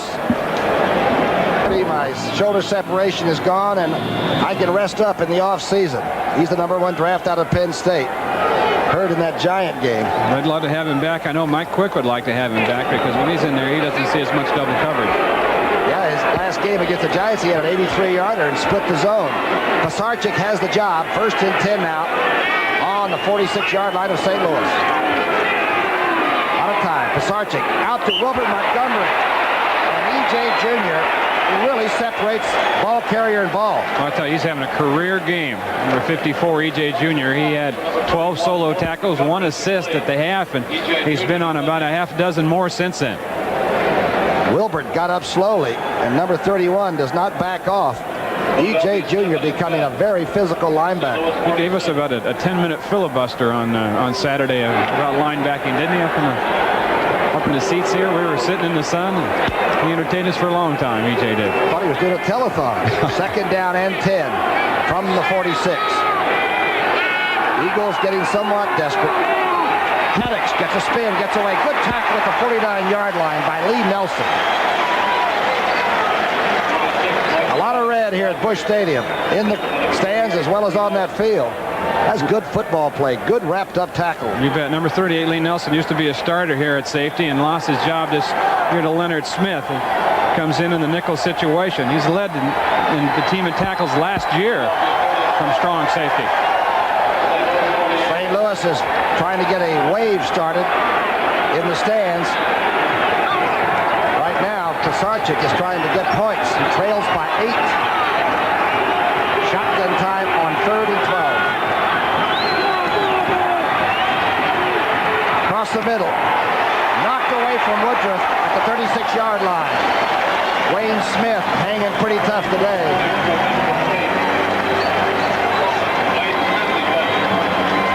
Smith with a fine job that time and a pretty good afternoon on the coverage. He was picked up on on waivers at the end of the '82 season by the Cardinals from Detroit. He was a starter there, and he made a good move while the ball was in the air and got a hand on that one. Michael Horan kicking now as we go back to live action. This is a good-looking punt that's going to go into the end zone. The young punter came back and laid it down the line and didn't get the bounce. Good kick. It'll come out to the 20. Boy, that makes you smile as a DB to have a day like number 44 has had. He's really covered people beautifully. Wayne Smith there grinning. Don't forget, NFL football next week on CBS Sports. It all starts with the NFL today. Then as the NFC East scramble heats up, most of you will see Dallas taking on Philadelphia. Those of you in the Northeast will see the Jets and the Giants. Midwest will see St. Louis and New England, or Tampa Bay and Green Bay. Next Sunday on CBS Sports. 1st and 10. Lomax would like to keep the football now and take it right in the dressing room and put it on the mantle later. Play action pass. Going deep for Green. Knocked away by Fowles. Knocked away beautifully by Albert Fowles at the 30-yard line, and that ball was thrown 55 yards in the air.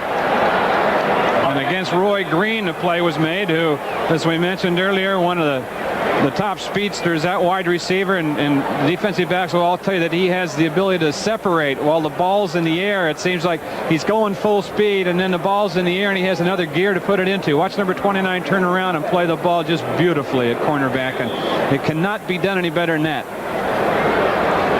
Fowles, who took over when Roynell Young had that strange intestinal pull up in his stomach that hasn't gotten well. I tell you, Fowles has weathered the storm. What a play. 2nd down and 10 from the 20.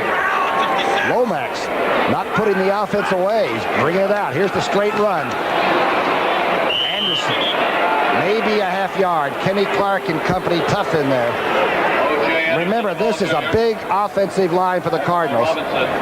And some people think one of the best young lines in football. You got those two bookend tackles, Tootie Robbins and Louis Sharp, that they got 3 years ago in the draft, and they're going to be around for a good probably 10 more years. We asked Jim Hannafin who was playing best for him up front offensively in the line, and he said, he went right down the line and said they all are. They're all having a good year.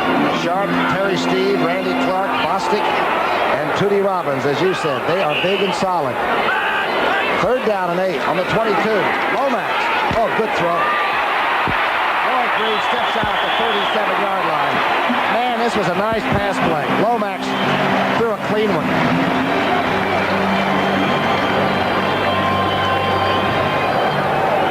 Off the shotgun right here, Roy Green runs the out pattern. Lomax waiting with good protection, nobody in his face. And that was on Fowles again, number 29, but he had a lot of space between him and the sideline. That's tough coverage when a guy like number 81 can go both ways on you. He gets in that slot position, too. Yeah. You can't cover him up enough, you know. Get your hands on him. The 5-yard bump rule still in existence. It's really changed this game. Lomax now 12 of 24 for 116 yards. 2 touchdowns. Big 1st down play. 9:41 left in the 4th period. Out in the flat, Anderson chased and run out of bounds by Kenny Clark from behind at the 35. What a play by the nose tackle.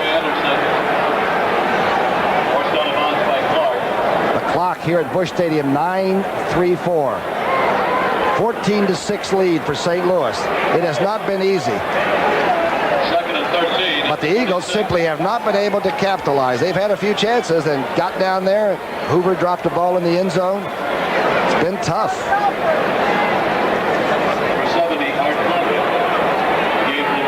Marion Campbell in his 2nd year as head coach of Leonard Tose's team.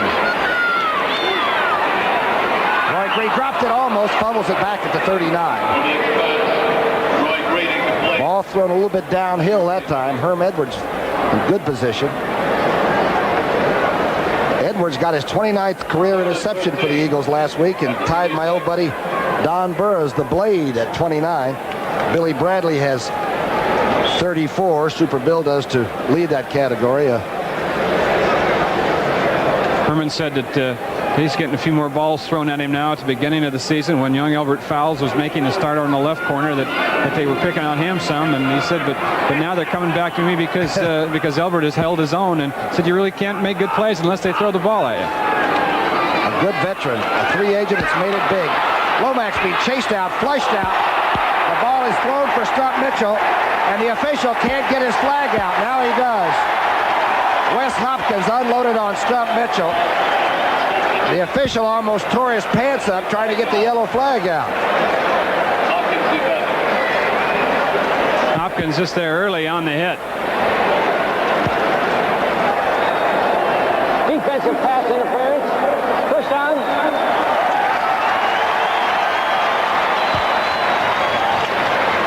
Off a third down play here now, and it's Lomax and his scrambling ability to get out of that pocket right here that make this play. Here's Mitchell, and the ball's delivered, and you see Hopkins over the shoulder with an arm on the back before the ball gets there. I thought it was a pretty good play. I thought the ball was by before he got him around the neck. If you can't hit in this game, you might as well take up table tennis or something. All right, 1st and 10 on the 41. Inside play. Farrell stacked up at the 46.5-yard line. Cardinals like this young player, Farrell. And so did Fred Bruni, the defensive coaches of the Eagles said they think a lot of him. He's a good, tough one. He was a special teamer for a couple years and starting this year for the first time out of East Tennessee State. Only carried 7 times last year. You see he had 34 rushes coming into this one. Keep in mind that if the Eagles lose this one, they are gone for this season. And they've lost Ron Jaworski, the quarterback, with a fractured fibula. And Dallas coming into Philadelphia next week. It'd be a tough one to recover from. 2nd down and 3. Anderson into Eagle territory. Fumble the football, and Philadelphia's come up with it. 8.5 minutes on the clock. We're seeing a good defensive game here this afternoon. It's not what I expected from these two teams. In particular, I thought St. Louis might throw the ball around and put more points on the board, but just good team defense right here. Watch number 58, Griggs, the middle linebacker, come over now. Well, he's in good shape. He's trailing behind the ball. He's in there with the hit. And out comes the football. Perfect defense by the inside linebacker. If he'd overrun that thing, O.J. would have seen that and cut back inside. Joel Williams fell on it, but you're absolutely correct. Griggs caused it right on the hip and made the big contact. 2 turnovers, big ones, the fumbles in this 3rd quarter. And the one that St. Louis just committed. 1st and 10. Near midfield. Joe Pisarcik, the quarterback. Gets it to the receiver at the 48-yard line. And there's almost a problem as Woodruff and Leonard Smith struggle.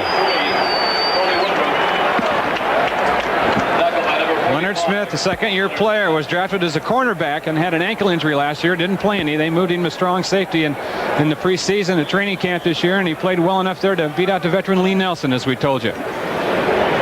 And the way they're calling defensive interference, you know, it takes a lot of nerve to play the way he does. 34-26. The Rams up by 8 points now. Cincinnati 35, Atlanta 14. 2nd down and 7 here. 7:49 on the clock, and it's running. Pisarcik outside, wide open, quick, look out. Quick at the 35, 30, quick, hurdling inside to the 15-yard line. He literally jumps over people. Boy, a great move. And we're talking about a pretty good move to get open, but a better move after he caught the ball on the sideline and spun out of there. Look at that stun up front by the Cardinals, and Pisarcik made a good throw over traffic. Number 45 again is Smith. Now watch that. Is that an athlete or not? He's going down. He gets a hand down on the ground, keeps himself up, and looks like a young O.J. Simpson after he has the ball. A good block downfield by Woodruff, I believe, that came over to help the other receiver quick get inside. I'll tell you, the Eagles are knocking. 7 minutes still left in the ball game, an 8-point margin. A quick defensive shift by St. Louis. Going for it all. Pisarcik, touchdown to Quick. What a catch. And what a throw. Pisarcik gets up. Smith was there, but so was Quick. So it narrows down. Kenny Jackson over there. Watch it ISO now. 44, Wayne Smith. He's a veteran at corner. Oh, boy. What a move. Yep. The extra point, number 8, Paul McFadden. They don't come any better than that. Rookie year didn't look like he was going to add too much. Last year he proved he's one of the best in the league, and this year he's going to keep piling them on. Pisarcik holding, McFadden is kicking. Perfect hold again, good snap. And the young man puts it through there. Keep in mind that McFadden is 20 of his last 22 field goals. It's 14-13 St. Louis. The Eagles are back in the ballgame. A short kick. A short kick, and Stump Mitchell takes it to the 15. Look out. Mitchell gets in a hurry to the 32-yard line. McFadden's kick was sort of high and short. Mike Quick, number 82, right there, who you saw make that great move. And, you know, is it so tough on a defensive back when you get a guy like Quick or Roy Green and he gets to be in there in the slot on you and you have to cover him both ways. When you're out there lined up wide, you can use the sideline as your friend a little bit and overplay the other side. But when they bring him in on the slot now and they have two ways to go on you, it makes it especially tough.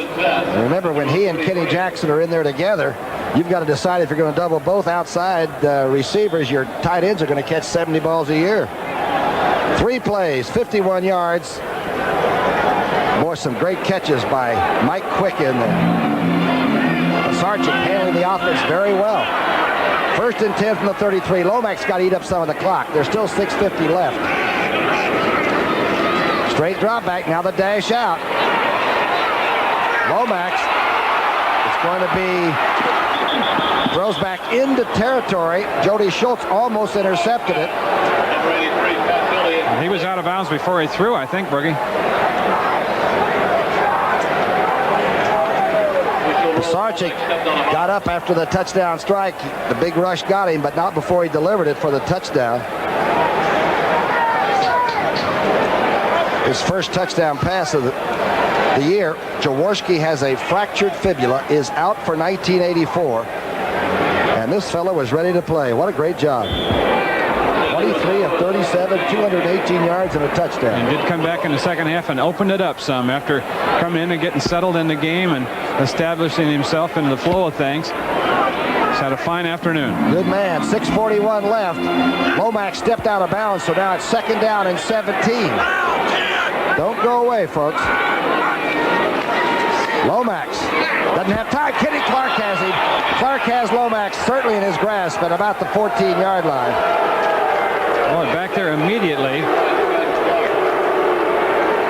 Kenny Clark came into this one with 7.5 sacks. That was 3rd best on the Eagles. It looked like he got back there in a sprinter stance that time. He said he's cutting loose a lot more this year, playing situations. He said, I kind of played safe my first couple of years. He said, but not anymore. I'm confident in my ability and the guys around me, and I can take some chances out there on pass situations. We're talking about number 71, and the bench is extolling the virtues of a big pass rush. A 4th sack for 31 yards in losses, and St. Louis right now is back in. It's 6:20 on the clock. 3rd down and lots, 27. Intercepted. Intercepted by Albert Fowles. He's inside the 20. Down to the 13-yard line. And the Eagle bench is going completely bananas. Now they're going to boo Lomax for that interception, Brookie. And they are as he comes off the field. But number 81, Roy Green, was the intended receiver, and he slipped and fell and was on the turf just as Lomax released. The Eagle defense has shut down the rushing game. Lomax really doesn't have much choice. Watch it right here now. Let's see if we can pick up 81 Green. He'll make a move inside. There he goes down. See him right over the middle? He's down on the ground. Lomax released just about the same time that Green went down. He was anticipating where he'd be, not anticipating the fact that he'd slip. The fans saw that. Albert Fowles gets the interception. They blame Lomax, but it really wasn't his fault. Fowles' 4th interception of the year. I formation. Pisarcik back to work. Inside drive. Montgomery. If anything, a foot. Bubba Baker making the stop. Otho Davis working on Fowles up in that acromioclavicular area up around your shoulder blade. I mean, your shoulder, what do you call it? Your collarbone. That's what I call it. You had the good name for it. I've had about all of those. Well, this young man has played extremely excellent corner in a league where you can only take a shot at somebody in the first 5 yards. Splendid indeed. Second down and 9. Give Montgomery 1 yard on first down. Pisarcik. He's got time. Now he's being rushed. He takes the loss at the 16-yard line rather than throw the ball It's a away. smart sack. It's a smart sack. You can't put it up for grabs now because they got one of the most consistent field goal kickers of this season on the sideline over there, and they need 3 to go ahead. Here it is right here. He's going to take a good look downfield. There's nothing there. He's not going to risk anything. He was looking to go down even before he was hit. That's a good safe play and a smart play by Pisarcik. The ball is on the 16. 5 minutes on the clock. And behind Marion Campbell is the young kicker for the Eagles, Paul McFadden. As Wayne Walker told you, one of the hottest kickers in football. Boy, there's going to be some tension on him. Third down and 13. Shotgun. Completion to Quick inside the 10 to the 8-yard line. Leonard Smith taking a little bit of a trailer ride. And here comes the young man. He's hit 2 already. That'll relieve some of the pressure on him, getting him a little bit closer. Mike Quick is down. We told you his left knee has had tendonitis most of this season, but he is down right now, and he looks like he's hurt. And it's an inopportune injury, not only for the Eagles because of Mike Quick being down, but for McFadden now has to go out there and stand around and think about that field goal that he's going to have to kick. And keep in mind, too, that Ron Jaworski is his regular holder. And Jaws, of course, won out of this game early. It's been Pisarcik back there holding for him, and he's done an excellent job putting it down all afternoon. But any kicker that's ever kicked will tell you they just as soon go with their regular guy. Dr. DeStefano and Otho Davis. The #1 draft from 3 years ago out of North Carolina State. I'm telling you, once he gets a hold of the football, he's as dangerous as Tommy McDonald or Retzlaff or any of them. And we've had some great receivers run around in the Eagle uniform over the years. I was just going to ask you about, you've played in a lot of these games and seen so many of them between these two teams. Why is it when Philadelphia and St. Louis get together that there are so many injuries, and it's such a hard-hitting affair? It reminds you of, you know, the Raiders and the Steelers, or the Lions and the Bears, and rivalries like that, and it's just no different. Let's see if we can pick it up right here. He just came down hard on just about everything he had. He came down hard on an elbow, on a shoulder, on a knee, a foot or an ankle, you name it. And it probably got bumped on that tackle. It's a new artificial surface here at Busch Stadium, and it is softer, but it's still like wet cement. Mike Quick being helped off. And now McFadden will tee it up. Pisarcik will hold it at the 16. It's a 26-yard attempt.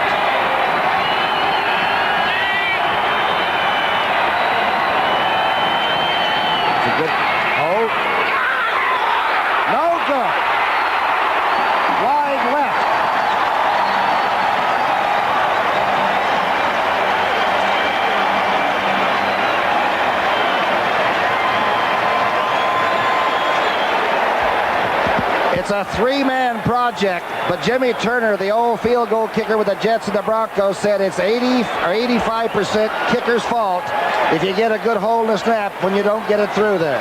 How do you figure? He was 25 of 29 on the year. And that one is set down here for him. Let's watch the snap and the hold. Snaps right over where Pisarcik wants it. He gets it down in good shape. And it's not to be. Just to the left. Lomax must keep the football. Still 4:18 left. The flags are down. Anderson storms up the middle to the 28-yard line. Flags are down. The clock stops with 4:12. Penalty flag down. Offsides. Philadelphia. Cairns St. Louis keep the football. Offsides. Number 53.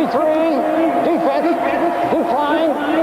Second down. Can the Eagles get one more chance? Well, this young kicker is certainly one of the best. McFadden. Roy Green on the sidelines. He's got a bruised left hand. He's got ice on it. Nothing hurts when you're trying to win and you still got a chance for the playoffs. The Cardinals lose, they're done this year too.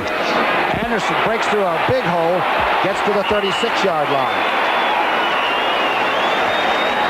The crowd senses a victory, but it's not there yet. Everybody will start to watch the clock now on both teams, and everybody remaining in the stadium as we go under 4 minutes.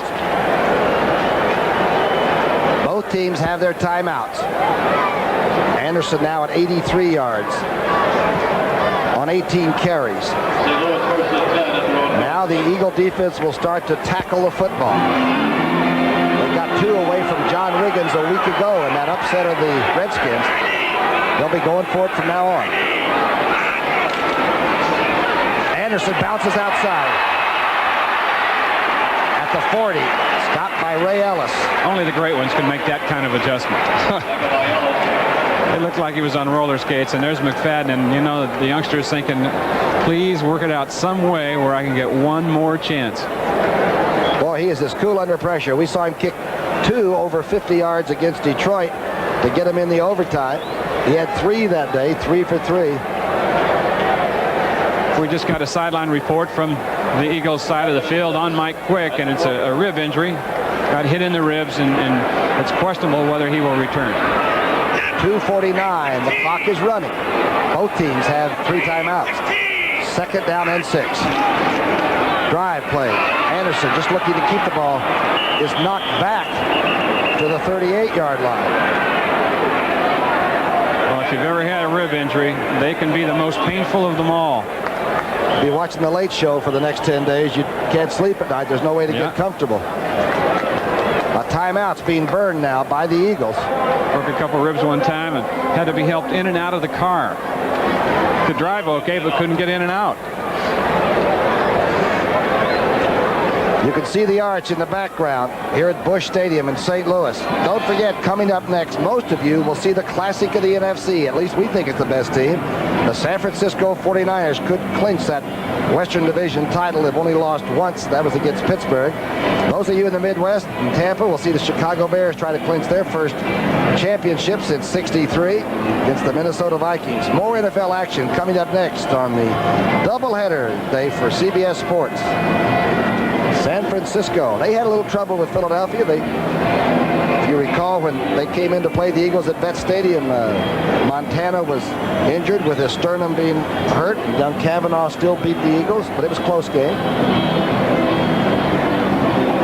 Jim Hannafin with Lomax over there. Hannafin told us, before the game that he was worried that Lomax was emotionally down after the 3 straight losses and the fact that he hadn't performed as well as he thought he should have. Lomax said, I felt that when we were 6-3 and my progression as a quarterback was coming along, I was building step by step, and now I kind of feel like I've taken 2 or 3 steps backward. But he's come out today and performed pretty well against an extremely tough defense. Well, they got rid of Jimmy Hart. He's down backing up Joe Theismann, which is a way to not play any football.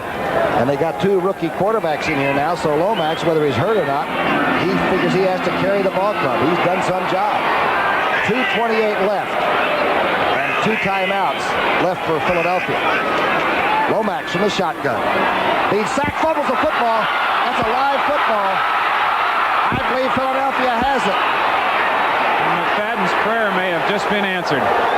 Dennis Bigfoot Harrison crawled and put the paw on that one.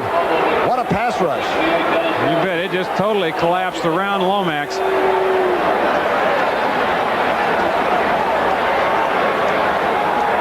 Again, the green and white over there celebrate. Jim Hannafin has seen everything happen in the last month.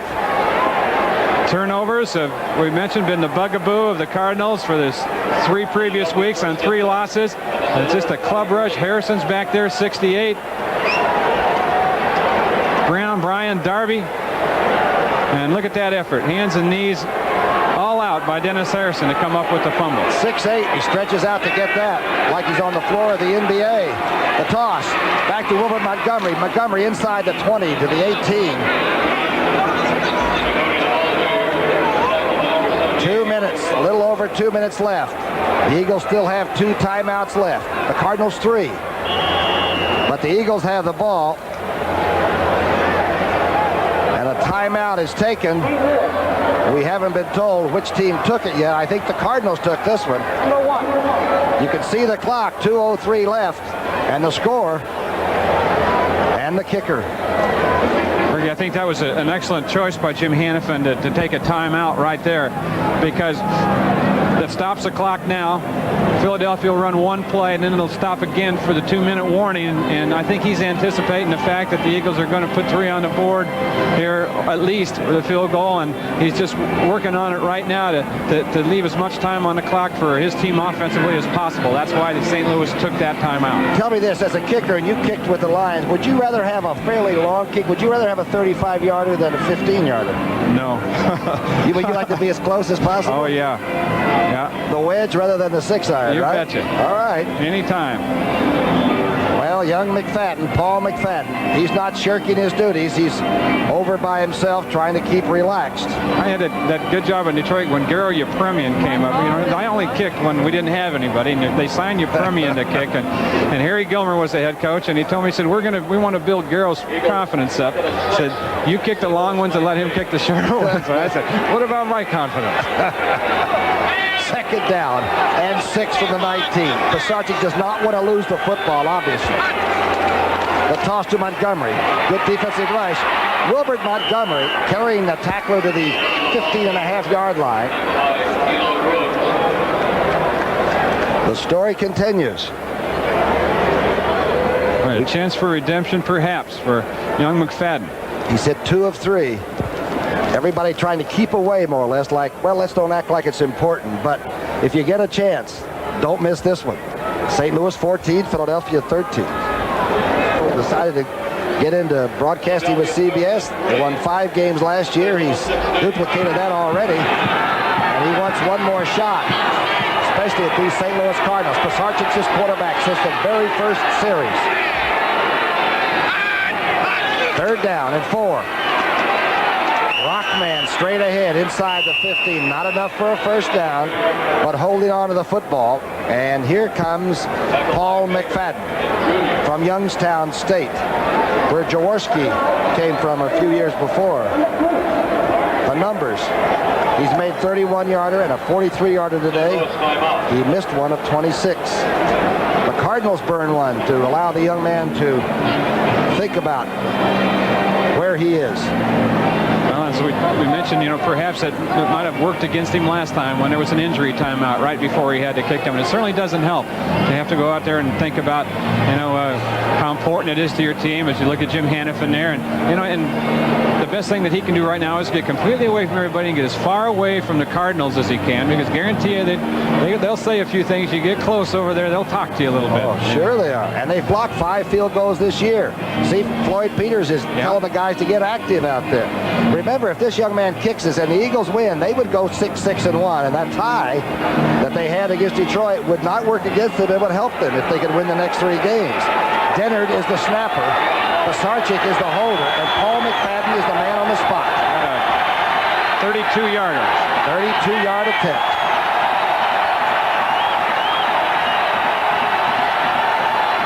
The snap, the hold. Does that tell you something? Look at the young man going off the field. Haggerty tells you it's good. This tells you it was good. Look at this. Yeah, but plenty of time for St. Louis. A field goal again will put them in front, and there's 1:50 left. And O'Donoghue has long range. Pisarcik, the holder and the quarterback. Here it is. Pisarcik, good job again. McFadden stays down there with it, and watch his reaction. Boy, that is like coming back. And in all fairness, the Eagles had gotten a little tired of Tony Franklin's inconsistencies back in Philadelphia.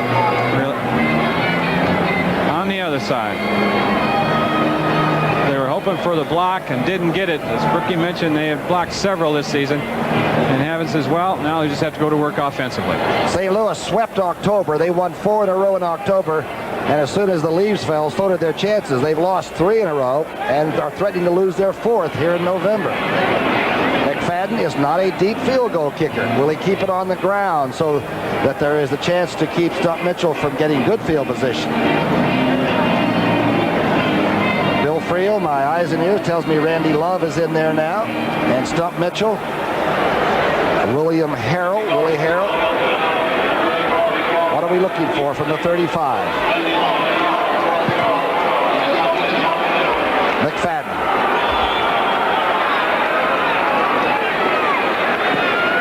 It's a high kick. He's trying to drop it in around that 20-yard line. It's at the 20. Mitchell now will get out of bounds. Probably anticipated by the coverage team. And Lomax has 1:49 in which to work. The crowd not too happy.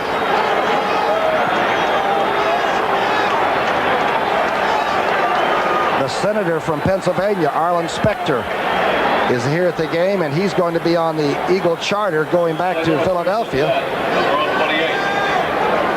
O'Donohue now warming up, kicking into the net.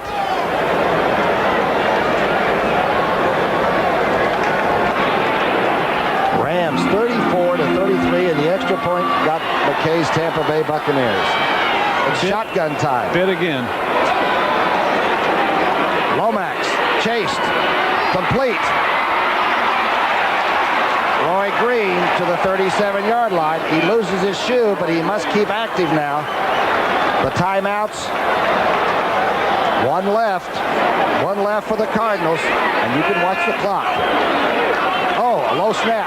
Lomax handles it. He slips, falls. Now he's going to run for it. Neil Lomax into Eagle territory to the 46-yard line. What a scramble that was. Yeah, he was looking for the yardage. He wasn't looking to go down that time, and a big guy can move pretty well. Keeping that one timeout. They move the chains very quickly. Just over a minute left. Now he stops the clock. Throws it into the Cardinal bench.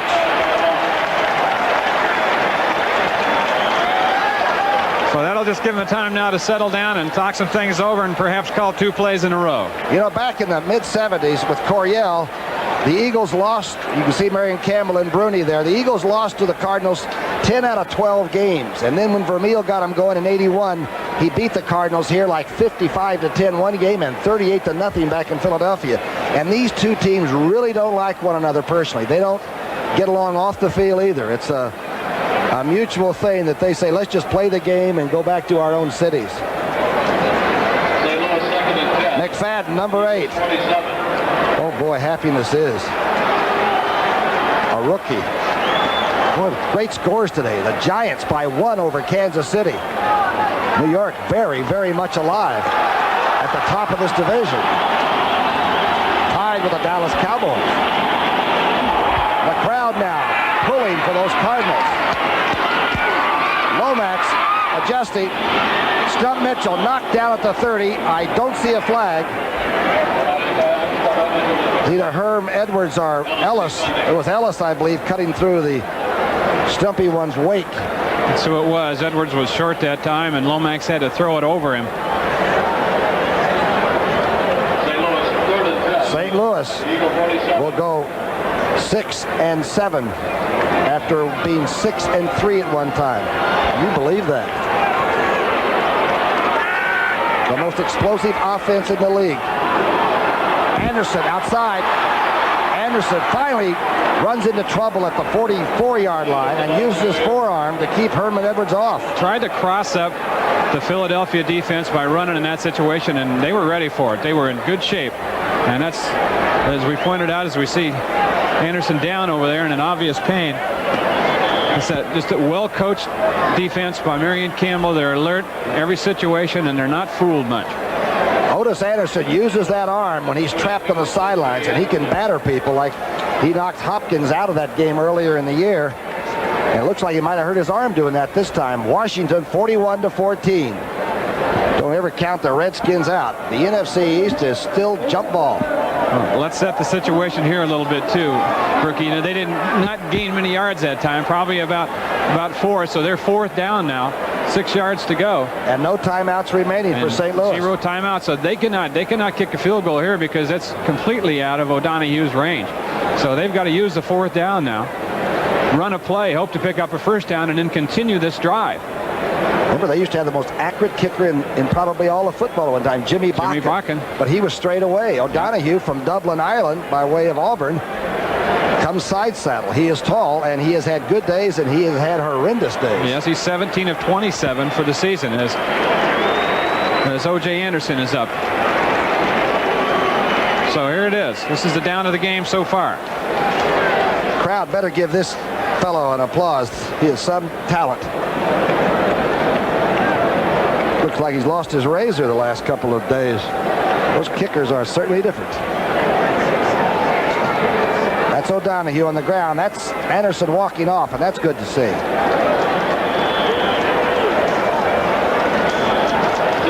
O'Donoghue is 1 of 2 from 50 plus.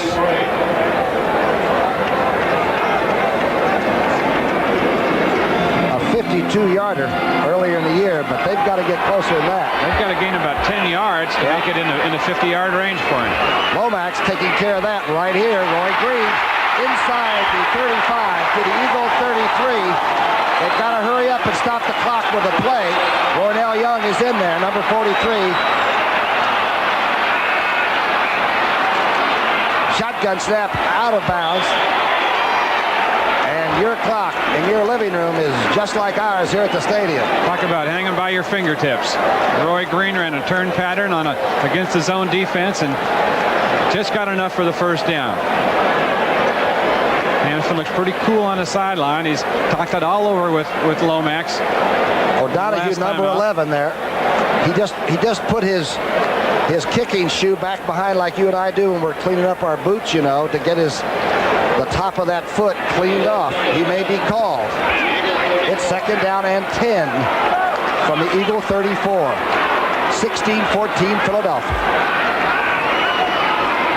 Lomax, inside move now being picked up to the 26-yard line. Goes Danny Pittman, the former New York Giant. Not enough for a 1st and no timeouts left for St. Louis. The Eagles can take the normal time to get back, and they do. Kenny Clark's the last one. Now they're coming. OB, stop the clock.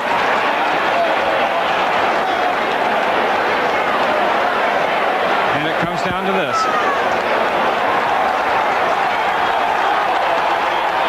The crowd tells you this story.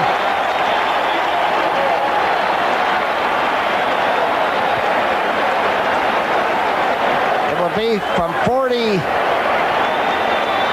yards, make that 44 yards, 7 yards back of the snap, 7 for 14, as you see from this distance.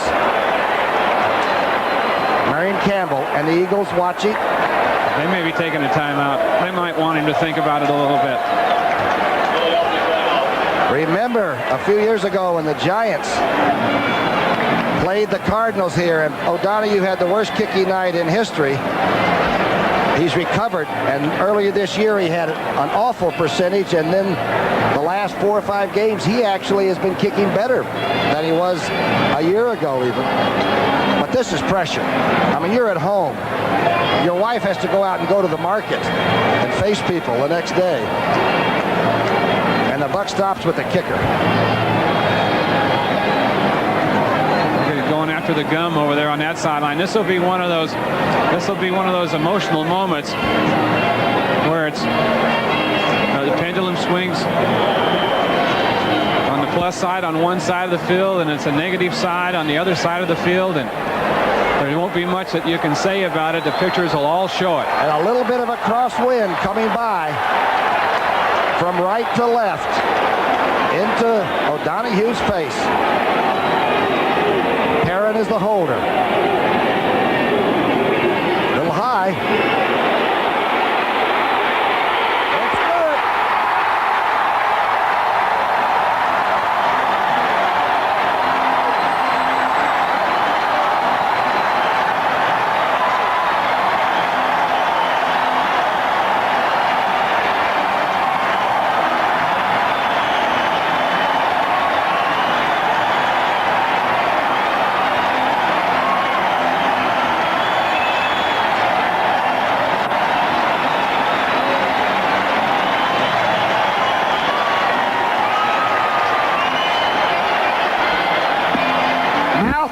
with resuscitation. Look at the snap. The snap was high, and it was brought down in excellent shape. Now, O'Donoghue's not sure. Everybody else is. He wants to look at it some more. Was that a sigh of relief or what? And as Brookie said, his wife can do the shopping tomorrow.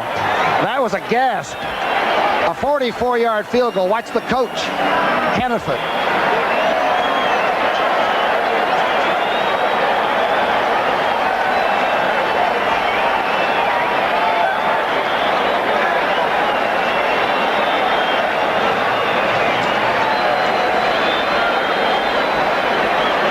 Brings you up, doesn't it? Yeah. Remember, these St. Louis Cardinals go against the Patriots, the Giants here at home, and then finish with the Redskins. Marion Campbell's reaction.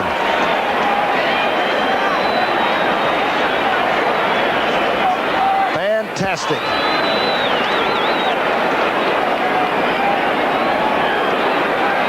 You gotta love this game. 8 seconds left. It's out of bounds time with whatever happens.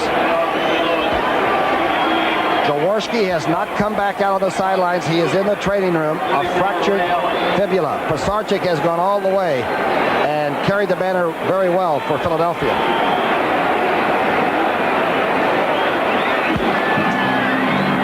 It's a high kick. Got to play it here. That's it. 6 seconds. That is official unless we are told otherwise. We'd like to do credits and thank our executive producer, Terry O'Neill. The senior producer is Charles H. Milton III. Today's game was produced by Bobby Dekas. We always thank you, Robert, for the opportunity and setting us up so well. Directed by Bob Dunphy. He's been on top of it for you. Our associate producer, Donna Miller, and Lisa Elias, who's given us all our facts and figures, and Bill Friel, my spotter, and our hardworking crew, all of the CBS people here in St. Louis that have brought you one good tingling football game. It's 17-16 St. Louis with 6 seconds left. 3 receivers, outside receivers at the bottom of the screen. Pisarcik going deep, the last play perhaps. Everybody gathers. It's jump ball and incomplete at the 37-yard line of St. Louis.